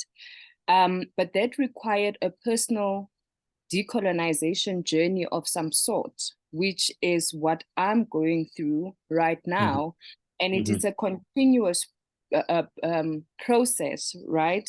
But then it's also a process that has also allowed me to see my failures in my activisms, and to be humbled by that. But then the other question then is, so in as much as I understand the concept of being and the transformation that happens from within, as a person, as a body that exists in this world, in this reality, and a person that has never really been able to sit and maybe watch from the fences, I get involved. How does one then get into some sort of activism, understanding this language? How do we speak about whiteness? How do we maybe prompt? Because I've come to understand that I don't know. So in my unknowingness, how do I share what I've come to understand, maybe with governments, maybe with other institutions, with people who might be in a position to play some role in changing things. And I know that's also a thing to say, we are not the ones maybe making the change. We are being used to enact the change, to embody it, to become it. But how do we share this without coming from a place of, I know? Yeah. Right. So here's how I'm thinking about your question. And I know I haven't gotten everything. There's a lot more to sit with. But you're asking, okay, how do we, if we notice that activism is reproducing the same values and the same beats that have become so problematic, the same tendencies, then how do we invite people, institutions, organizations, to take a different course of action? Is that what you're saying, sister? Is something like that? Yes. Yeah, part of it. Yeah. So I heard that, and I feel led to speak about, and I think I do this in the presentation, so I won't speak too much now. But I feel led to speak about the para-institutional, and the risks of major spectacular moves. Most of our theories of change, course through institutional recognition. If only we get funding, if only we get visibility, if we get more likes, if we do this, then, change happens. If we can get Obama and the Pope together to give a keynote address on climate change, people might listen. That kind of, it's very spectacular. It's big. It thinks in terms of big notes and photographic possibilities. And it does so by sterilizing the world as method. It collapses it, change to, this is a method. I've been part of large institutions, and I've noticed the ethnographies of their practices, how a beautiful, potentially disruptive discourse like futures literacy, and I'm not going to tell you what that is, but exciting. Futures literacy, how something as potent as that is sterilized and made into a standard that is imported to Gabon and, imported to India and imported to Canada and is made into a single method. I'm very, very wary about that. It's the reason why I haven't come to you with a book of already stabilized concepts and said, hey guys, if you practice this, the world opens, these are the methods. Now, this is not to say method itself is some evil, right?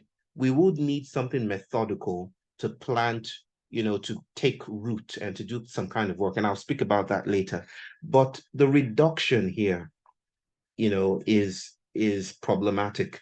So maybe what I'm trying to say, my sister, is that the world is not always going to be available for the kinds of sentiments and the kinds of conversations we're having, right? Institutions have deeply set imperatives. They have vision statements and they have funding goals and stuff and people to pay. And some of the fugitive minor gestures and the slightest gestures and the things that we are speaking about here, by noticing how activism itself can become a monolith, can become part of the paradigm it's contesting, right? Institutions are not quite open to that. I'm sure there are many organizations that are turning now, and I'm in conversation with many of them, but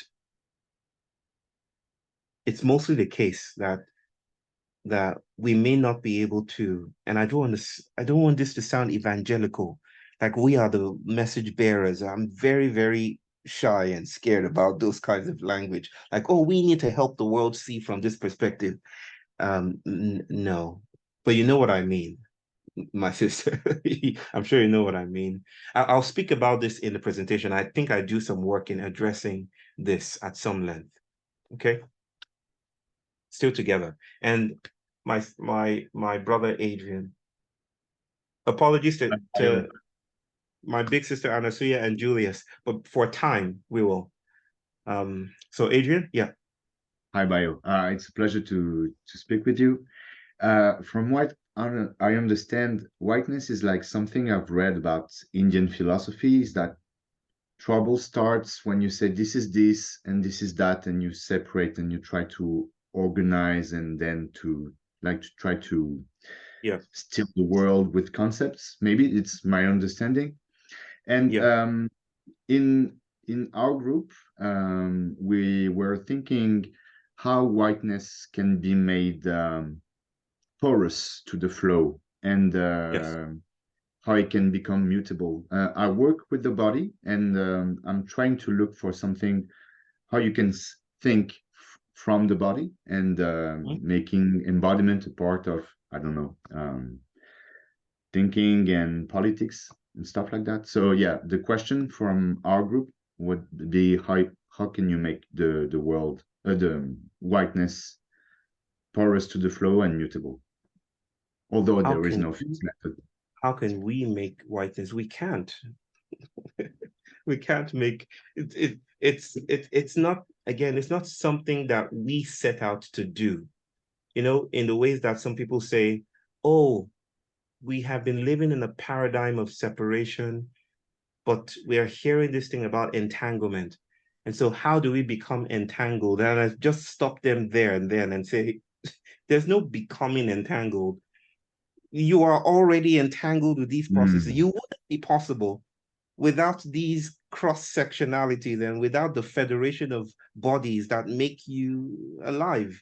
So you are already entangled. There's no getting entangled. It's not a new thought out project that we have to embark upon, that let's go get entangled. You know, there's no after the fact entanglement. Separation is also a practice of entanglement. Right? Even separability is one way that entanglement has made possible worlds, right? With risks. So there is not that we have to. I hear the concern here, but it's not that we have to make whiteness open to flows. Is that whiteness is already open to flows. Our work is to find the chevet or the openings.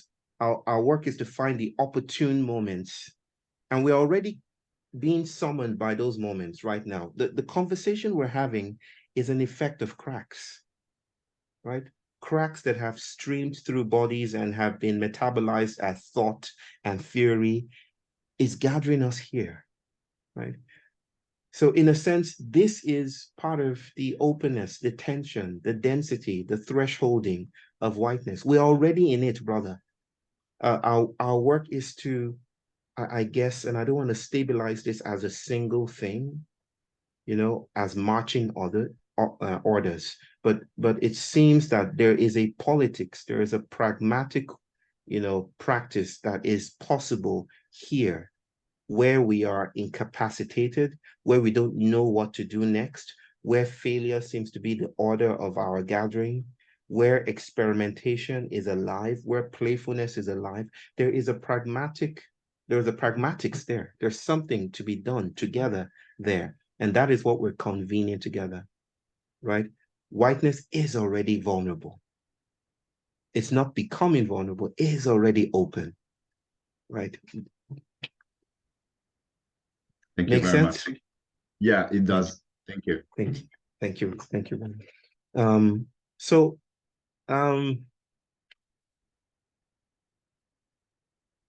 Can you help us understand why you are letting go of this celebration? And could you just speak to that quickly? Anne, I know I said that was going to be the last one, but that just caught. Sorry, I horrible timing on my part.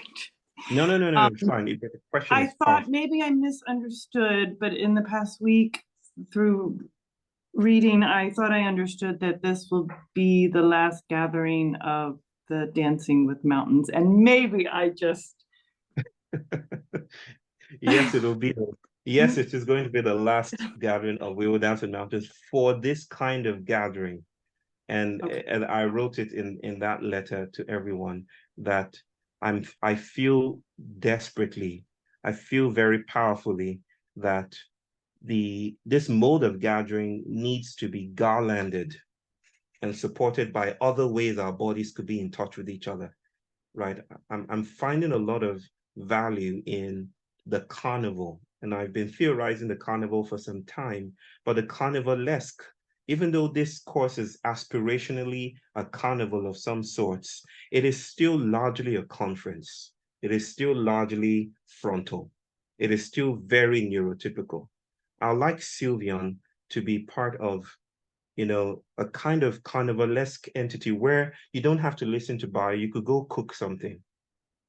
Or you could just learn about seeds together, where we could find other kinds of intelligences together and listen together. So the prayer, the hope, ambitious as it is that when next we meet as a planetary formation, it would be in carnival, it would be in festival, it would be somewhere in situ, in location. And it would definitely mean some travel, but not too much travel, because the idea is flourishing in ways that I cannot speak about now. So no fears that this is the final, there's no, but there's something coming together, and I'm very excited about it. Yeah. Thank you for articulating that. Yeah, we be frolicking. That's what it's about, frolicking. We be frolicking. Okay, so thank you for doing that. I think Aparna is saying that the chat is going to be available with the recording. I just copy and paste. I do it the old-fashioned way. But if the chat is available, great. There's so much here. At this point in time, we're just going to go into the presentation, and I will say a few things about Delini, this visionary whose work is inspiring a lot of conversation between me and my siblings, between me and thinkers, between me and this assemblage, this team, for We Will Dance with Mountains and the Emergence Network. Jordi will give a talk, maybe not next week, but maybe the upper week on. Jordi, you want to say just something, a sentence or two about this person you're going to be speaking about? Yeah, the speaking will be limited because it's about a mime named Marcel Marceau, who was a contemporary of Delini. And we'll do some practices mostly and get to hear a little of the history of his work. That's all I'll say for now. Yeah. So Brother Jordi will take us through that. And we've been reading Marceau together with Delini, and there's something very interesting emerging from that. But I'm going to go through Delini now, say a little bit about cracks and Simondon and flows and individuation, and then end with the aspirational quality of this space and what this Vunja is trying to do, which is summon or carve or craft a politics of, or an aesthetics of making sanctuary. And people ask me, what do we do? This is my partial response to that: making sanctuary together. Making sanctuary together. Okay. Slide time.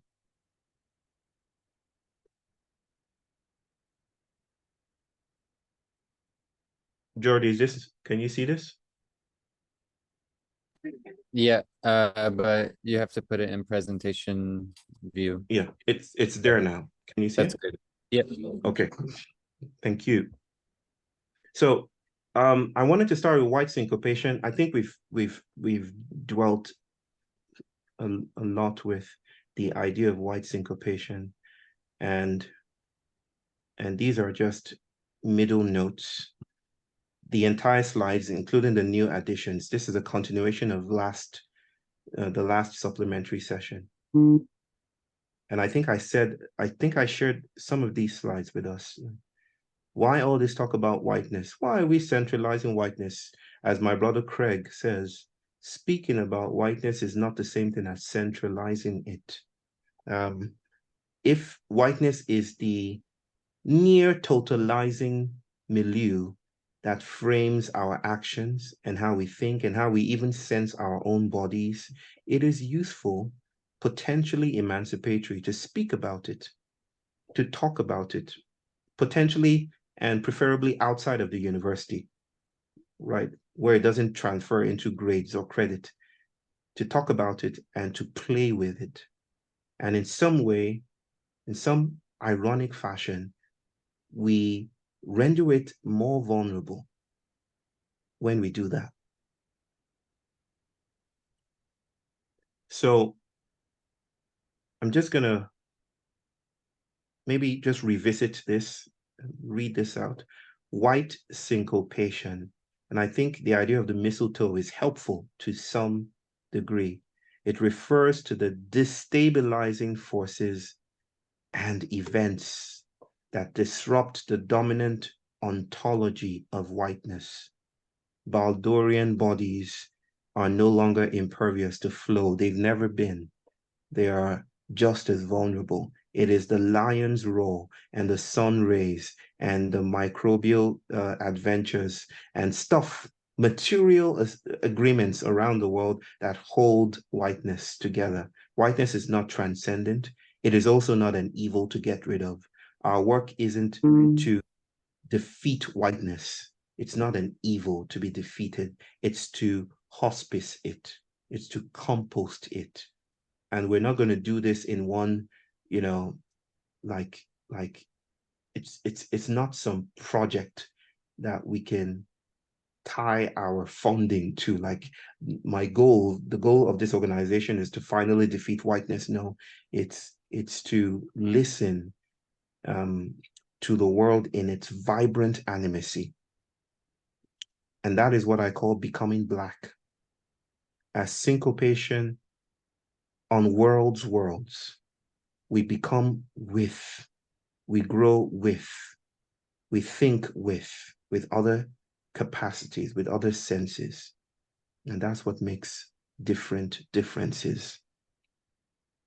So white syncopation names moments of rupture where the stability and presumed universality of whiteness is troubled by rhythms of emergent relationality, solidarity, indeterminacy, and errancy, which opens out possibilities for sensorial apostasy. I use heavily theological language here, right? If faith is fidelity, then we are faithful to whiteness, even though we might, our language might be a critique of whiteness. Our bodies are faithful to its sensoriality, right? And if faithfulness is capture, then apostasy is marronage. Apostasy is fugitivity. Apostasy is this refusal, not our refusal, but a sensorial assemblage apostasy that makes cracks and openings available. For those who are asking, I've seen some questions. So how do we make syncopation happen? Again, it doesn't begin with individuals deciding to make it happen. It's not a thought project. It's not, Delaney would use a phrase, humans that we are. It's not some enterprise for humans that we are. It's not something that you can pull the strings of. It is already happening. We are in it. We are created again and again with these syncopating flows. And I think I identified, not in some encyclopedic fashion, the ways that we are experiencing porous, it's like we're being exposed. Exposure is the name of our game today. Right? We're being exposed to forces and dreams and affect that troubles the idea that we are independent creatures, with our own developmental pathways, and I am separate from you and you are separate from me. There is a psychic way that we're falling apart, potentially in the same way that a caterpillar falls apart. Of course, we have to also think about the way technology, and this is the irony, right? I read recently that, and I know this is not going to be good news to many people, but thought, AI, there's some report says AI is changing the way we think. Artificial intelligence is ChatGPT, Claude, all these tools are changing the ways that we think and the ways that we express ourselves. And I chuckled to myself when I read this report, because it presupposes that thought was human in the first place. I don't think thought is human. I don't think it's a human property. I don't think it's a property of human exclusivity. I think thought is eco-corporeal, as I write here. I think it is a matter of territories. and that it will often enlist bodies of different kind to materialize itself, including AI.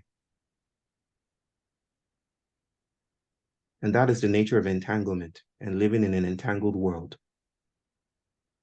That if we don't sing, to use that biblical sentiment, the stones will cry out. So in a sense, whiteness made it possible for the emergence of specific kinds of technologies, which are in turn disturbing the primacy and permanence of whiteness. It's like certain, for instance, certain sciences, quantum field theory, and it's like it's the mystery of Western of Western civilization, the thing that physicists hate to talk about. And yet, it seemed like if we trace the advances of modernity, it comes to that place where we notice that the world isn't singularly particulate, it is indeterminate. And that almost calls the spiritual into the room. So these ways that I've outlined here are modes, ways that syncopation is already happening. We're living in it. We are the effects of cracks and tensions and densities and thresholds. We are being modulated. We're being shape-shifted. We're being put in different ways. The effort of whiteness is to put us back on the highway. Our politics is to dig deeper into the errancy of this crossroads, to follow the recommendation of Deleuze, follow desire, errant desire, where it might lead. White syncopation destabilizes continuity. It enables mutiny rather than reform or inclusion, which is fine, right? But, Arturo Escobar would say there's something about inclusion that stabilizes the myth of a baseline reality. Like inclusion. Yeah, what if the room we're all being included to is getting stuffy? What if there's no more cookies in that room? What if other rooms are also just as attractive? So inclusion is useful, helpful for us to pay our bills, minoritarian bodies to gain recognition, to have their stories told. But if we stop there, if we settle for inclusion as the goal of politics, then we would be obscuring the ways that inclusion also matters with exclusion. We'll be obscuring the ways that inclusion within a certain paradigm stabilizes a worlding process that simultaneously excludes other worlding possibilities. So inclusion is not some neutral thing. It is a political process. And it is tethered, potentially tethered, with the downbeat of whiteness. The promise of this politics where we seem to be dancing with now, even though we don't have a name for it, is not rational progress. It's not resolution. It's often vestigiality, right? This is when solutions get in the way. And so we just dance around it, right? It's not resolution or solution or utopia. It is unpredictable. It is non-legible. And that's the pragmatics of the useless in some sense. But I want to talk about Deligny, and Deligny is an inspiration here and not quite as popular as the people that he inspired. But I think his work is gaining some prominence today. Erin speaks good French, and she has told, not Erin Dunford. Erin Dunford does not speak any French at all. But my sister Erin Manning speaks good French. And she's told me that most of the translations of Fernand Deligny's work are not good. And there's a story about her attempts to get his work translated, in a way that holds the spirit of what he was trying to do. Maybe she'll tell that story another time. But Fernand Deligny lived in the time of the Second World War, and he worked with he had contemporaries like Guattari, Tosquelles, Jeanneret, people who were militant against fascism and what they started to call institutional psychiatry. But a good story, maybe I should stick with the text and tell this story, that the Germans occupied France during the Second World War, and they launched something called the Vichy regime. And during that time, lots of people were thrown into asylums to die. There was no food to take care of them. There was no good water or good resources. So most people that were committed to the asylum died in the asylum. And it became this kind of fascist picking of proper bodies, almost a racialization of the proper or the improper or the discardable. And of course, the people who were thrown into the asylum were schizophrenic people, autistic children, and they were just dumped there. Now, a certain hospital, and I cannot pronounce this for the life of me, I think it's Saint Alban sur Limagnol or something like that. But this hospital was led by Tosquelles, and he started this, this effort to change the very nature of the psychiatric hospital. He wanted to resist this notion of fixed abnormalities. He resisted people like Lacan, who interpreted, and this is also Deligny's sentiment too, who insisted that if you didn't have speech, for instance, or language, you were not a proper thinking being, right? You're not a proper subject, because there's nothing then to think if you don't have language. And so Tosquelles, among many others, helped frame what is known as institutional psychotherapy. You see, they were not only against psychoanalysis or Lacanian, the Lacanian psychoanalytic work, but they were against fascism and mainstream psychotherapy. Around this time, Deligny was already moving through the rot of the system. He was in Laborde for some time with Jeanneret and Guattari, and he was this visionary thinker and not even a trained therapist or clinician, but he was an educator. He would call himself a communist, a primordial communist, a cartographer of wonderlines. And he was very, very animated by children. He worked with children. During some time in his career, he decided, because he felt the psychiatric hospital at Laborde was becoming stifling for his creativity, he decided to move out and start a renegade project in the wild places in the south of France. I write here, and I think it's pertinent to mention this, that for him, disability wasn't lack, it was brokenness, the brokenness of the semiotic order, the linguistic order.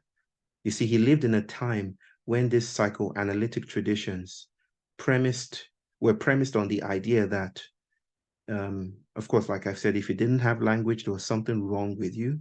But this demarcation of bodies into the abnormal versus the normal was very troubling to him. What led to this? What are the processes that lead us to these kinds of demarcations? How do we come to name what's normal anyway? What does normal mean and what does abnormal mean? What are we tethering these definitions to? And so he rejected the binary and set out to Cevennes, where he started this camp.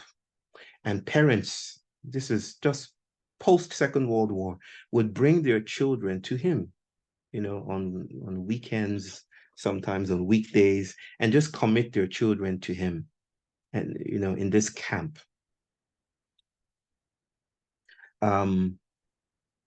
Maybe this slide shouldn't be here about Jean-Marie. I think I skipped something. But what's important to know here about Deligny, and I hope you get to read about him and at least read his work or secondary sources, is that Deligny was trying to get beyond language. He rejected the normal so much that he wanted to try to accompany the autistic child in a radical act of hospitality away from the linguistic order. I know Sylvian was talking a while ago about what if whiteness prevents us from feeling and being and sensing in certain ways? It was Deligny's question as well. Well, not with whiteness, but with neurotypicality and language. And so he wanted to accompany them, to stay with them in ordinary fashion, nothing extraordinary. How do we learn to live with each other? How do we make dishes with each other, cook with each other, wash dishes with each other? His concerns were entirely ordinary, you know, nothing spectacular here. How do we refuse, you know, those patterns in which the abnormal is subservient to the normal, and then we try to rehabilitate them and put them in the family way? He rejected all of that. He just wanted to live with them. One particular accident, as these kids came and they started to do things, led to, I call it an accident because one of his collaborators had difficulties with one autistic child and came to complain to Deligny. And Deligny was of the mindset, the opinion that, you know, you observe a plant in its delicacy and its difference and its beauty. You don't try to adjudicate how the plant or to enforce how the plant ought to be. You just take the plant as it is. I would invite you to accompany that child instead of trying to fix the child according to your own predetermined moral and established ideas. And so he invited them to start a practice called tracing. And tracing is a method of accompaniment. Deligny was fascinated with cartography. And so this was an attempt to map out the milieus that shape us, right? The milieus in which we live. I'll say a bit more about that. They started with a basic map of the living place, organized around points of reference from everyday life. So the kitchen, the toilet, they would put points for those places on a piece of paper. And then they will put a tracking sheet on that, you know, coagulation of points and dots.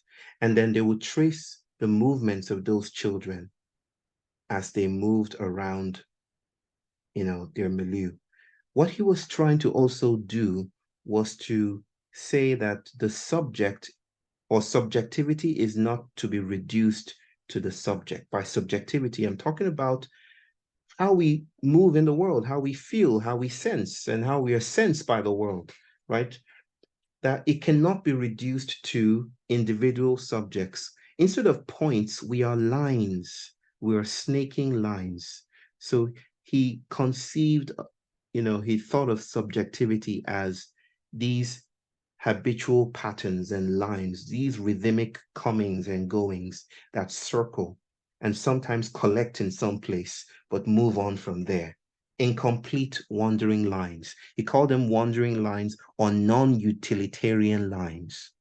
And with this, he traced out a milieu. He was mapping a milieu. And I'll speak about why that seems important in our emerging politics.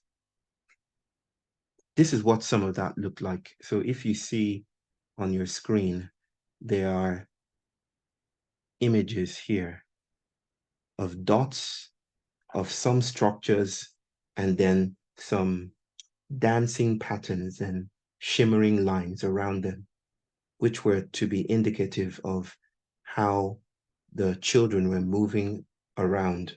I think this one is clearer. Those, I wish I had some infrared light to point with, but the dots and the stars and the things here were the points. Someone went to the kitchen that morning, and this was an everyday practice, you see. It wasn't meant to be completed. It wasn't a product to be finalized. It was tracing for the sake of tracing, tracing as a living with, tracing as everyday practice. So they would move and just, there's a huge book containing these images. These were the children just moving around their places, collecting, creating. And because they did this over and over again with, each subsequent tracing sheet modifying the previous, right? The transparent sheets would modify the map that came before. They could trace out displacements, the minor gesture, the openings, the things that were happening in those patterns of habituation. I just like looking at these images, but it's the one that opens the whole slides. So like I said, he called these winding trajectories wander lines, errant lines, inspiring Deleuze and Guattari in their formulation of lines of flight. This is what I call getting lost. Getting lost is not just jumping out of our milieu. Getting lost is noticing what we're indebted to, tracing together, and noticing that there are forces beyond the individual that moves that have to be taken into consideration when we're telling the story about change. It has and never will be left to the individual that makes change. We are living within entrainments and forces and flows. And something about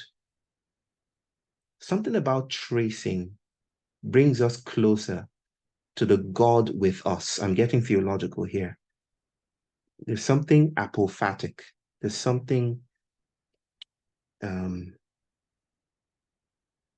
looking for a word, tehomic, kairotic. There's something really potent about this practice. This method considers subjectivity not reducibly in terms of subjects, but also in terms of milieus. We are milieus. We are not subjects per se. We are also the lines, the ethnographic lines, more than autobiographical.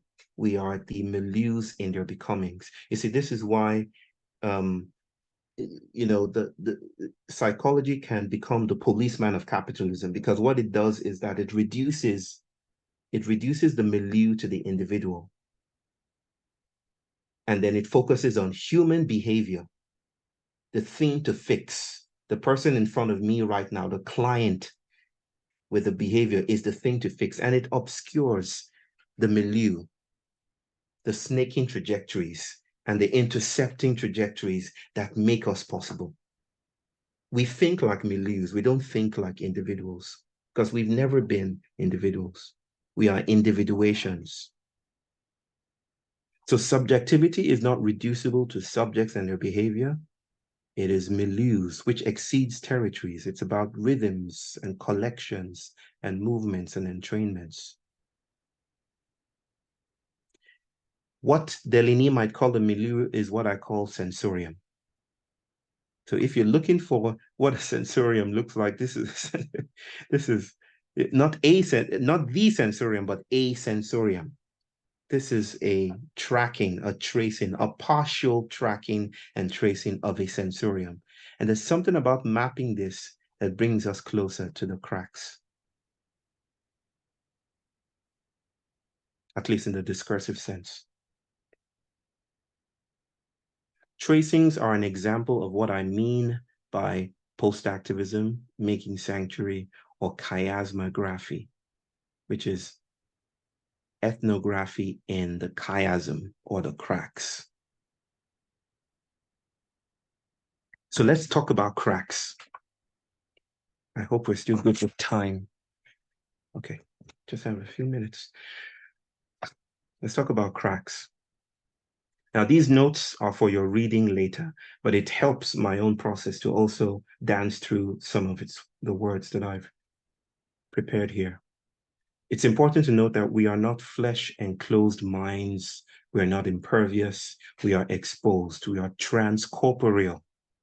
We are surrounded. We are innervated. We are immediated. We are enlisted. All haunting ideas to the modern conceptualization of the individual. Another philosopher that doesn't quite get his flowers is Gilbert Simondon. And he speaks about pre-individual flows. Erin introduced me to Simondon, I think last year. And I've been working through his texts and secondary sources as well. He used the idea of the pre-individual to suggest that we are not individuals at all, but ongoing individuations, right? Umambatho is a process. You're a process in league with other processes. You're not just Umambatho. You are this relational becoming. You're a crossroads, not a highway, right? We humans are subject to the elements. We are relational, or rather we are concatenations of relations. Not that we are relational, but that we are the congealments of relations in their open-ended inquiries. Just to set the pace or the thing that is coming. Now, here's something to note. I've said this already in answering a question, that every settler project masks hidden tensions. Remember the tigres? Those black bodies marked with fecal matter? And also how autistic perception subsidizes neurotypicality. It's that every place that our neurotypical tendencies, make their footfall, there is this other world that catches the footsteps, the footfalls. We don't notice this world because modernity habituates us into not noticing. But those are tensions nonetheless. They exist within the assemblage of modernity. Every settler project masks hidden tensions. I gave Bakita as an example. Think about that emperor. I forget his name now.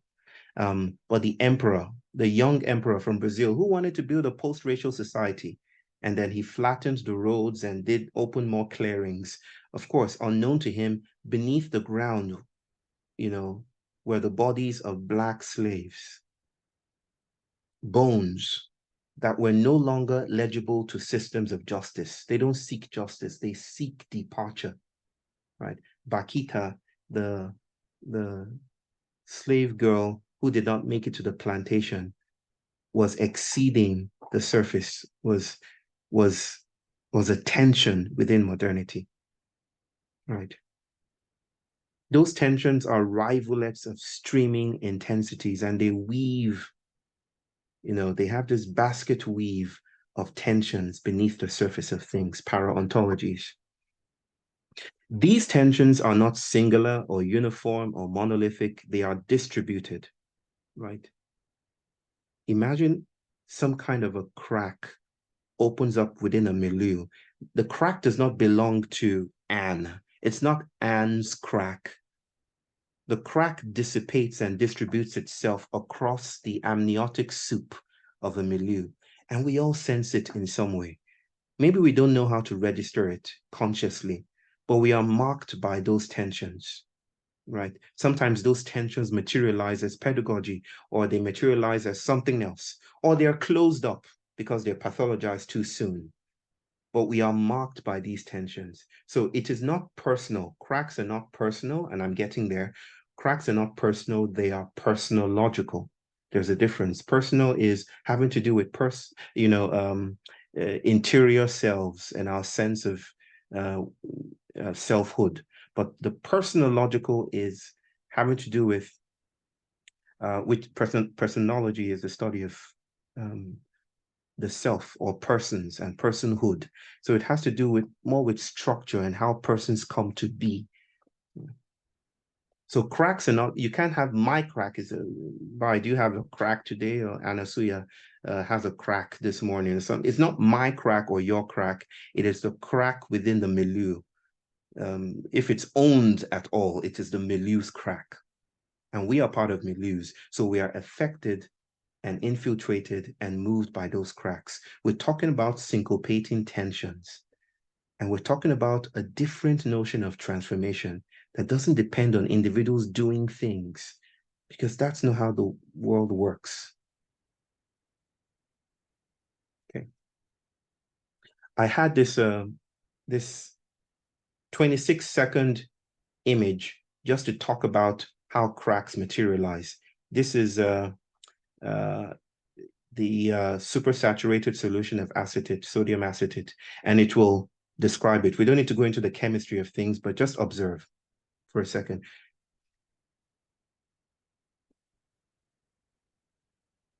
So what you're about to see with supersaturated solutions, the story is that you can grow crystals in the lab. You don't have to wait millions of years to grow a crystal, right? And to do that, you have to get the right conditions in place. So a saturated solution will have all the elements in tow.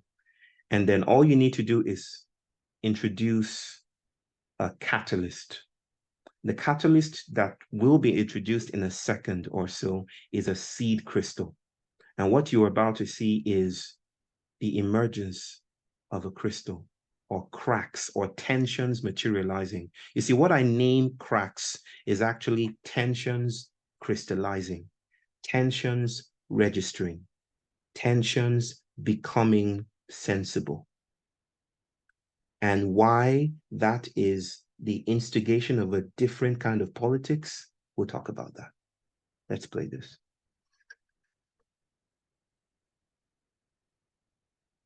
So those are tensions and cracks emerging within a milieu, a solution, right? Not spectacular to watch if you're not into these kinds of things. But if you wanted to understand what is meant by cracks, here, I'll play it one more time. Just a seed crystal is about to be introduced, and immediately it touches the surface, it spreads. So those tensions are not just coming into being, they were already there. The tensions were already in the field. Those intensities were already there. The seed crystal just crystallized it. Okay. So those are cracks. So I hate the definitional, or rather I'm very shy about, stable definitions, but here goes. Cracks are impersonal forces.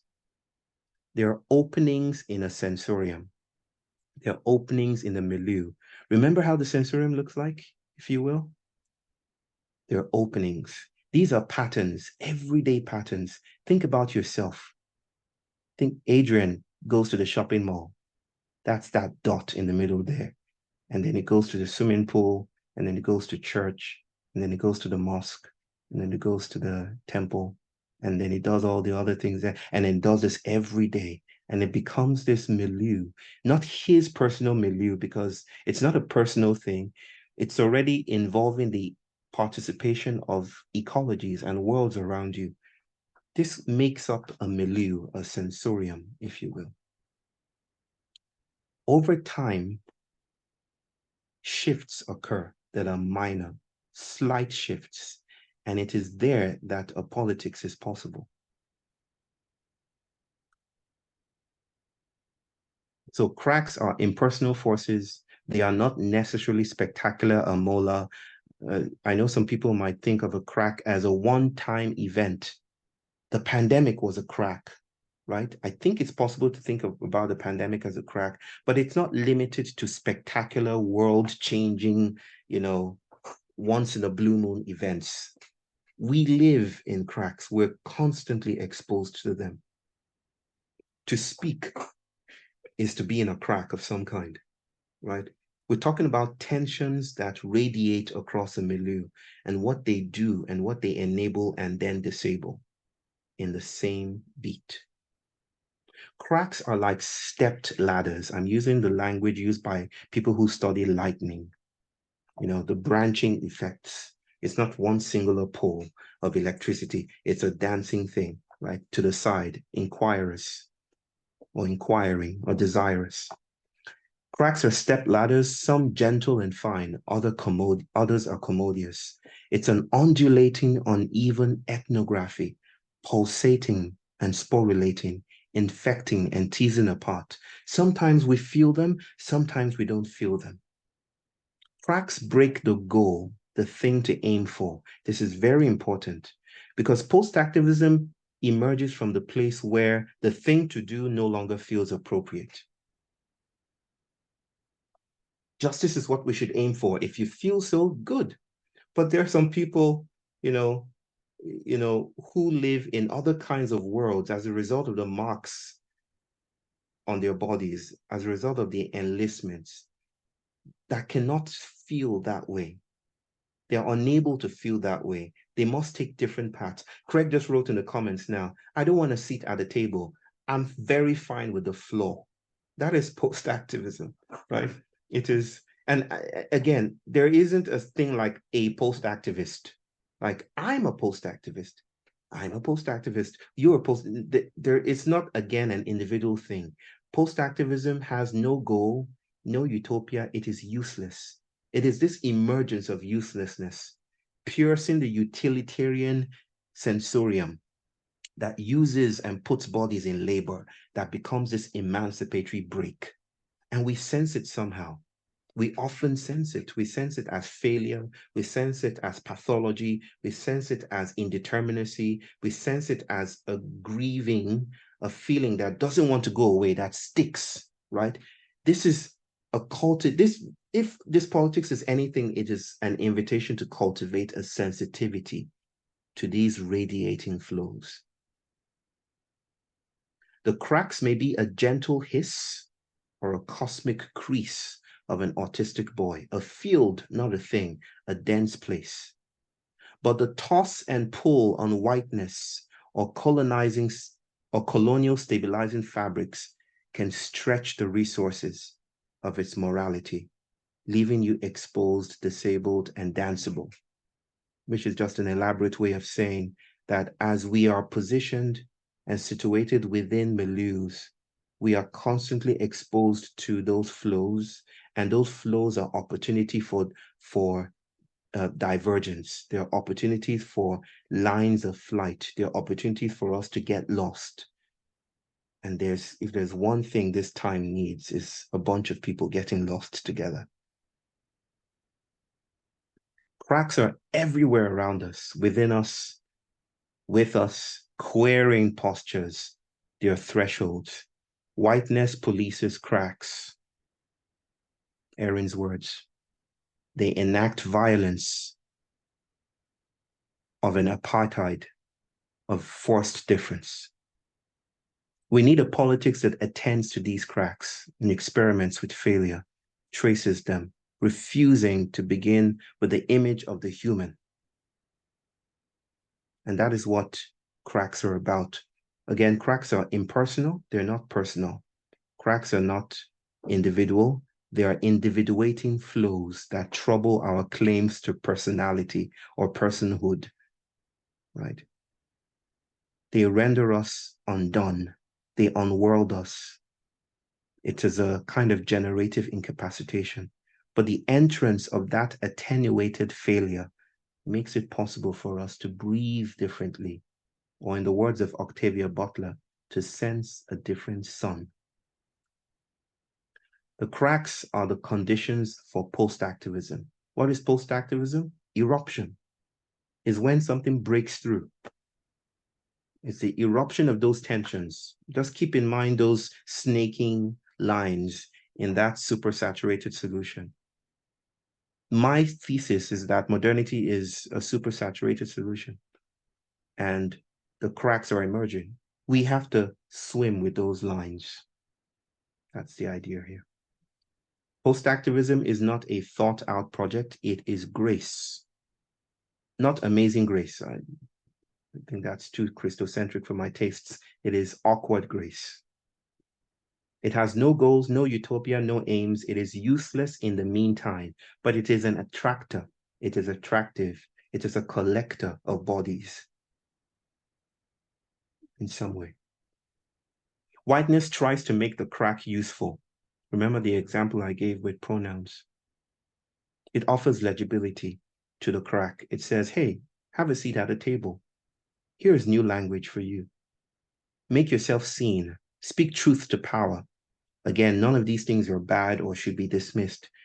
But in offering legibility, positionality, intentionality, representability, recognition, it enforces or reinforces its baseline project, which is to create a world of hyper-individualism, to create a world of separability and separation. Someone said, Bayo, give me examples.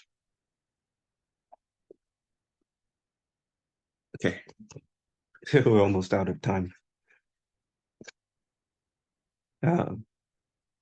Maybe I'll stop with this because there's a party I hear. If people are willing to wait and dance.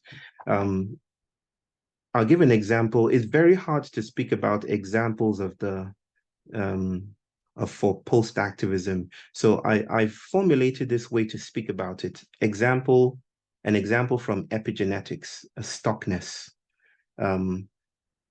If there's something at the heart of post-activism, it is noticing that one, you're not an individual acting on the world. Two, it is not left to you to save the world,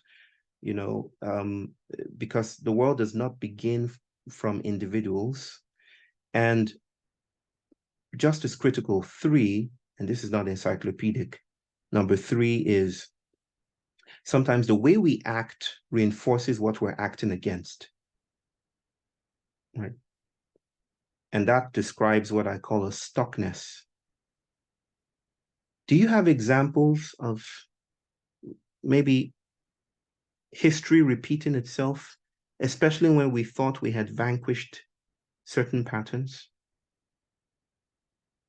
Are there examples or stories of fascism, for instance, finding new expression in the lives and the politics of those who had won the battle against a fascist system?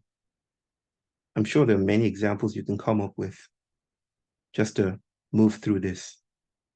But Brother Fabrice just wrote a beautiful essay about epigenetics and about flight, and I'll just invite everyone to read that. It's in Mighty Networks.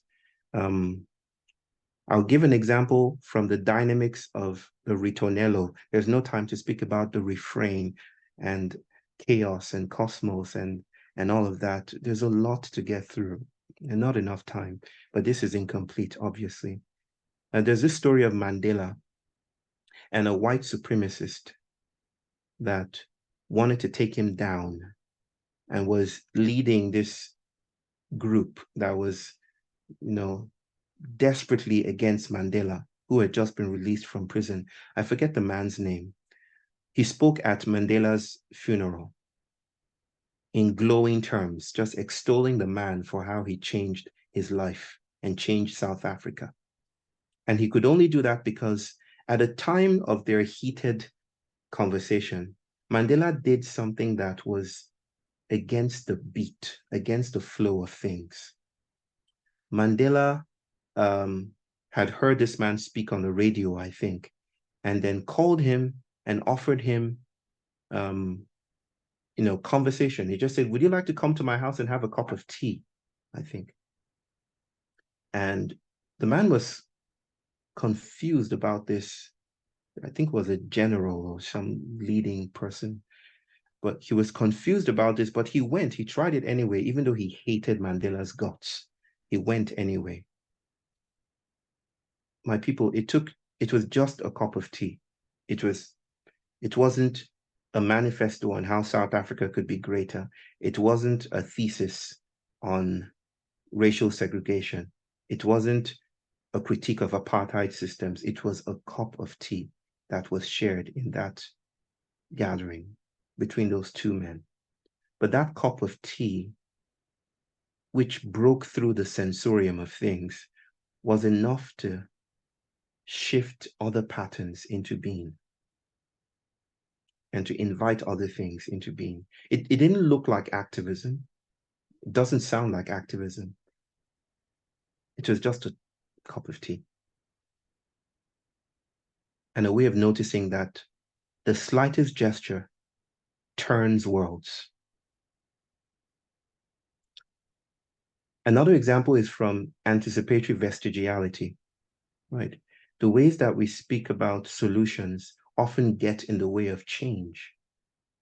We are so committed to the linearity of problems and their eventual solutions that we forget how the world constantly branches away into other kinds of experimentation. I'm thinking about the way anti-racism often reinforces racial categories. I'm thinking about the ways, like I've said, inclusion reinforces baseline realities. I'm thinking about how stuck the politics is with regards to gender, especially in the United States, where the conversation on the right is about gender being reducible to some kind of predetermined binary, already fixed. And then on the left, a matter of choice. And if you would listen deeper, you might notice that both aspects of this politics are majoritarian tendencies that are only reinforcing the idea that gender is a propertied feature of stabilized individuals. We don't have gender.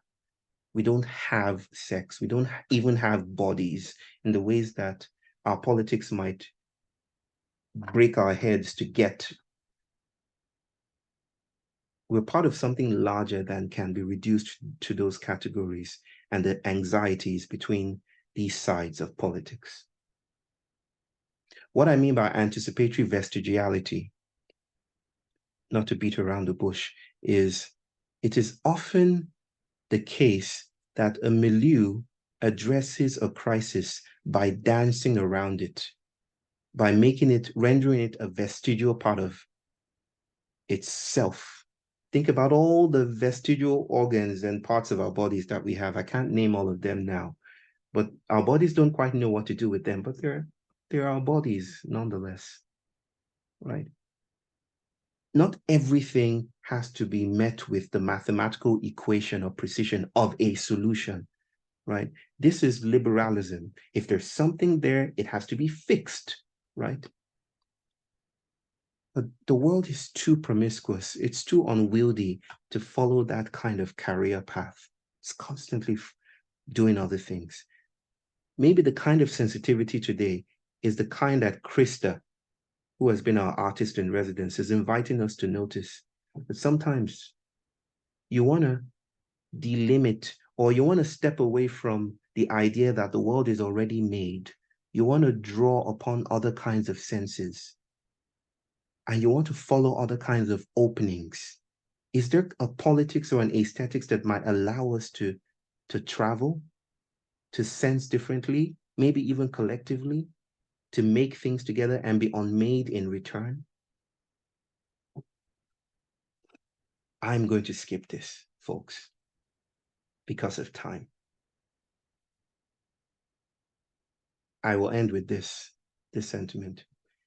When I speak about making sanctuary, I'm speaking about Of course, I'm referring to the medieval practices of claiming sanctuary. Story is too long to break down here. But I mean by making sanctuary the invitation to create room for the monstrous.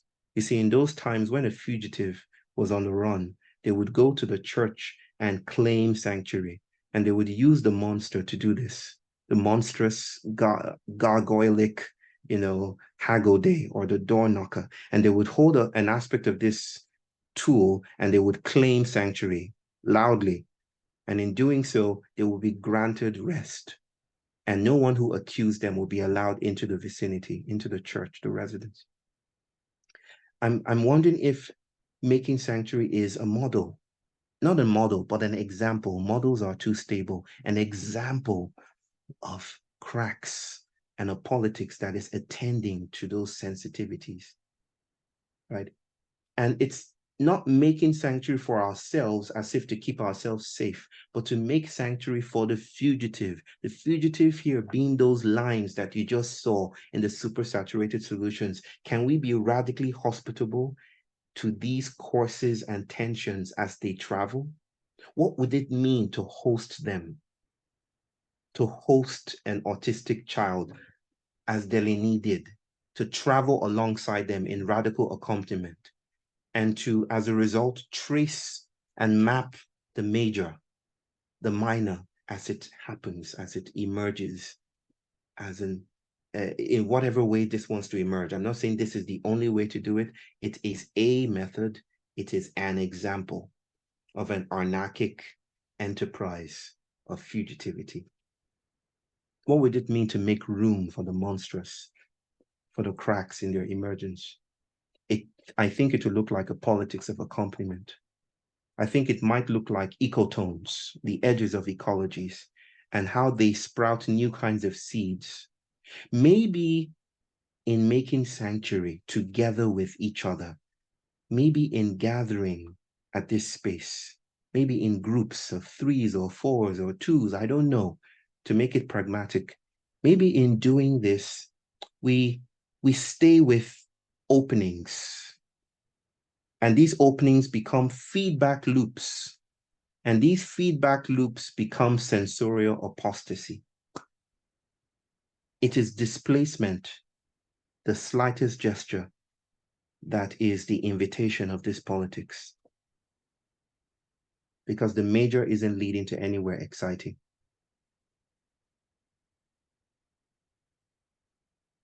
Post-activism reframes the public as a trans public. It's making room for different intelligences, sidling intelligences. By trans public, I mean that all our efforts are geared at a politics of recognition, being seen within the public, except the public is not even stable itself. The public is also transient, right? Hence the trans public. Post-activism is the hypothetical longing and gesturing towards different kinds of publics. So the idea of speaking truth to power, though useful, is extremely limited because it's based on critique. The invitation of this politics is creation. Creation by accompaniment, creation by traveling together, creation by failing together. The art of tracing itself is an invitation to fail because it can never be complete. It's not a product, it's just a tracing together with. And something about that entrains us in new directions. I call it a crustacean sideways walking ethics. But that's it. That's it, folks. That's it. That's as much as we can possibly do within the time that we have. Whew. Thank you so much, Bayo. Thank you. Thank you, Fran. It's good to hear your voice. If you're still here, then you have a high tolerance for long-winded stuff. Apologies, I'm a very bad time manager. If you need good time ethics, you need to go to Erin. for that. But thank you. Thank you for waiting. Thank you for staying. Thank you for listening. I will send these resources. Please don't despair that this is ending. Our work together continues in some way. If there are another way to squeeze in another supplementary session, I would. I doubt that I would have the time. I'm heading out to Ghana soon, and I'll speak to you from there, but thank you for being here. Thank you for being here.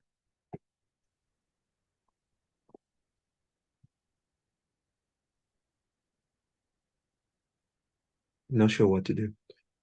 Do we want to dance? I don't want to dance. I don't know, you got some energy. We can shake our booty for a little while. Okay. I don't know, Bayo, you have to nod your head first. You have to be the first booty shaker. My booty is shrinking these days. I'm not doing. You're not eating enough?